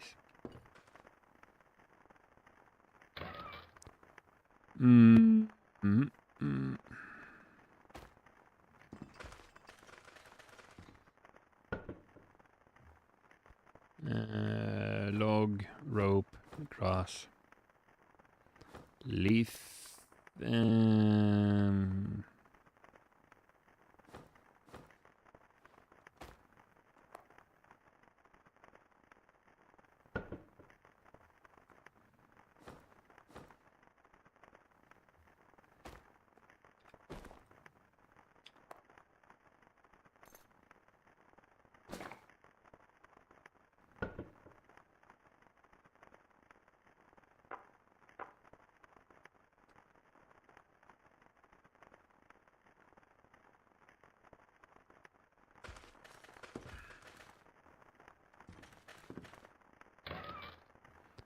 Get rid of a empty bottle, a book. I can get rid of resins.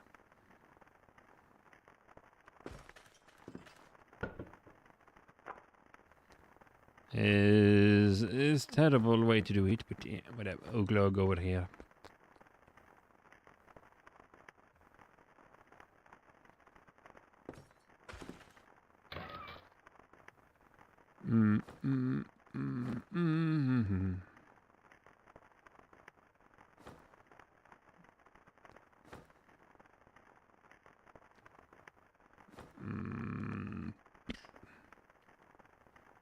We can use fire resistance. Nope, nope, nope, nope, nope, nope, nope.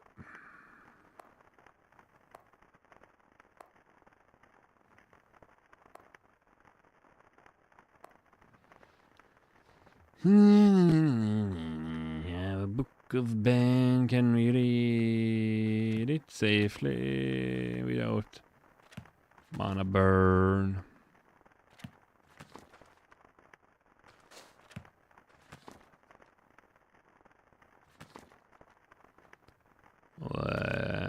Nature.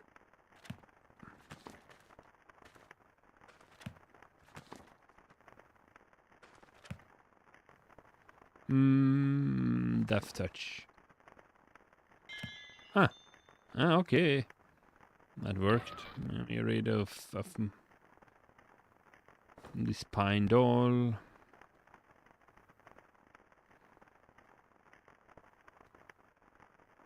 $2d9.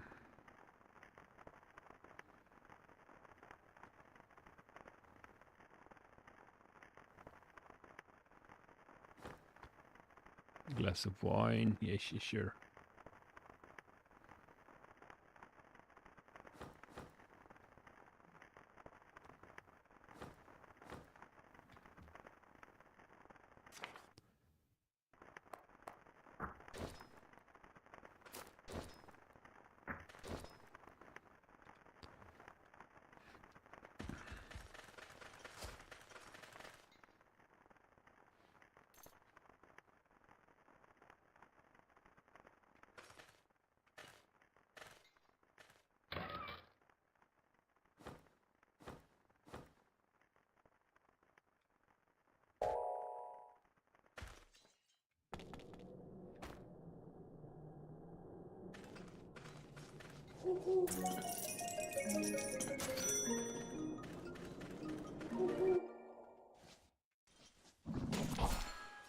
Murder snail, murder snail.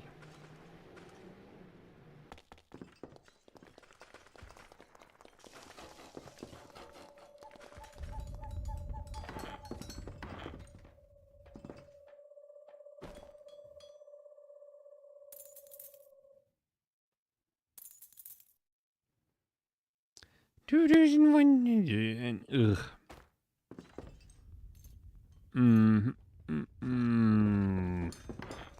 You son of a bitch. You won.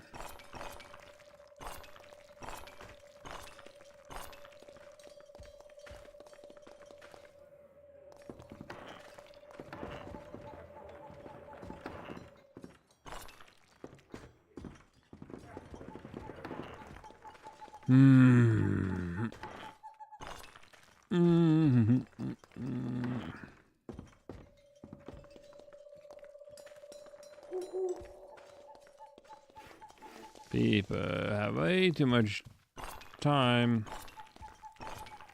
to sit around and screw and watch the birds in this town.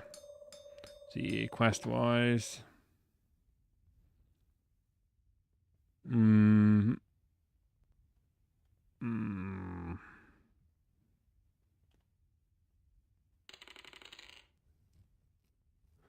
Bacilla harvest.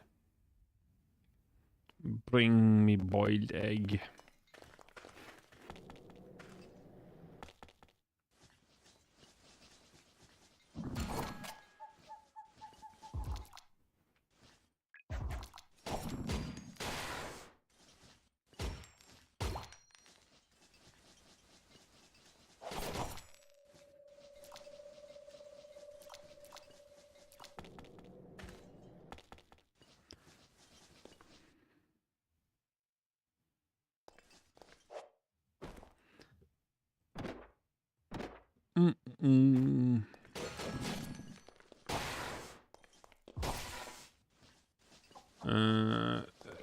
Giving someone a boiled egg.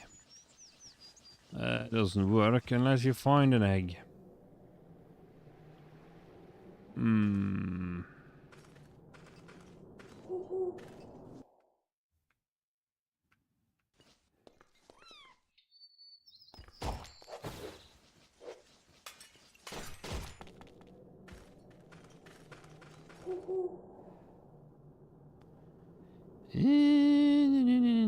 Level 4. Very boring machinarium. Tragic cave.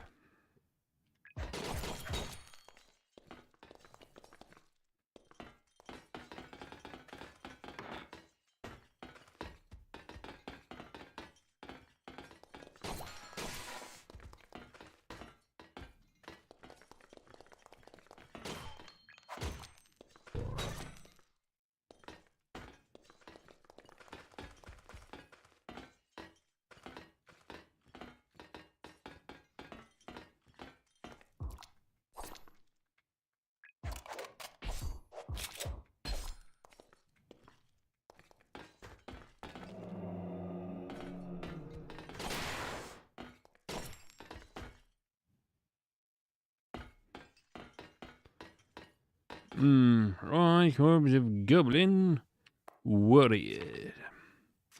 Meat on the bone makes it with some sugar. Let me eat it and go in here and go.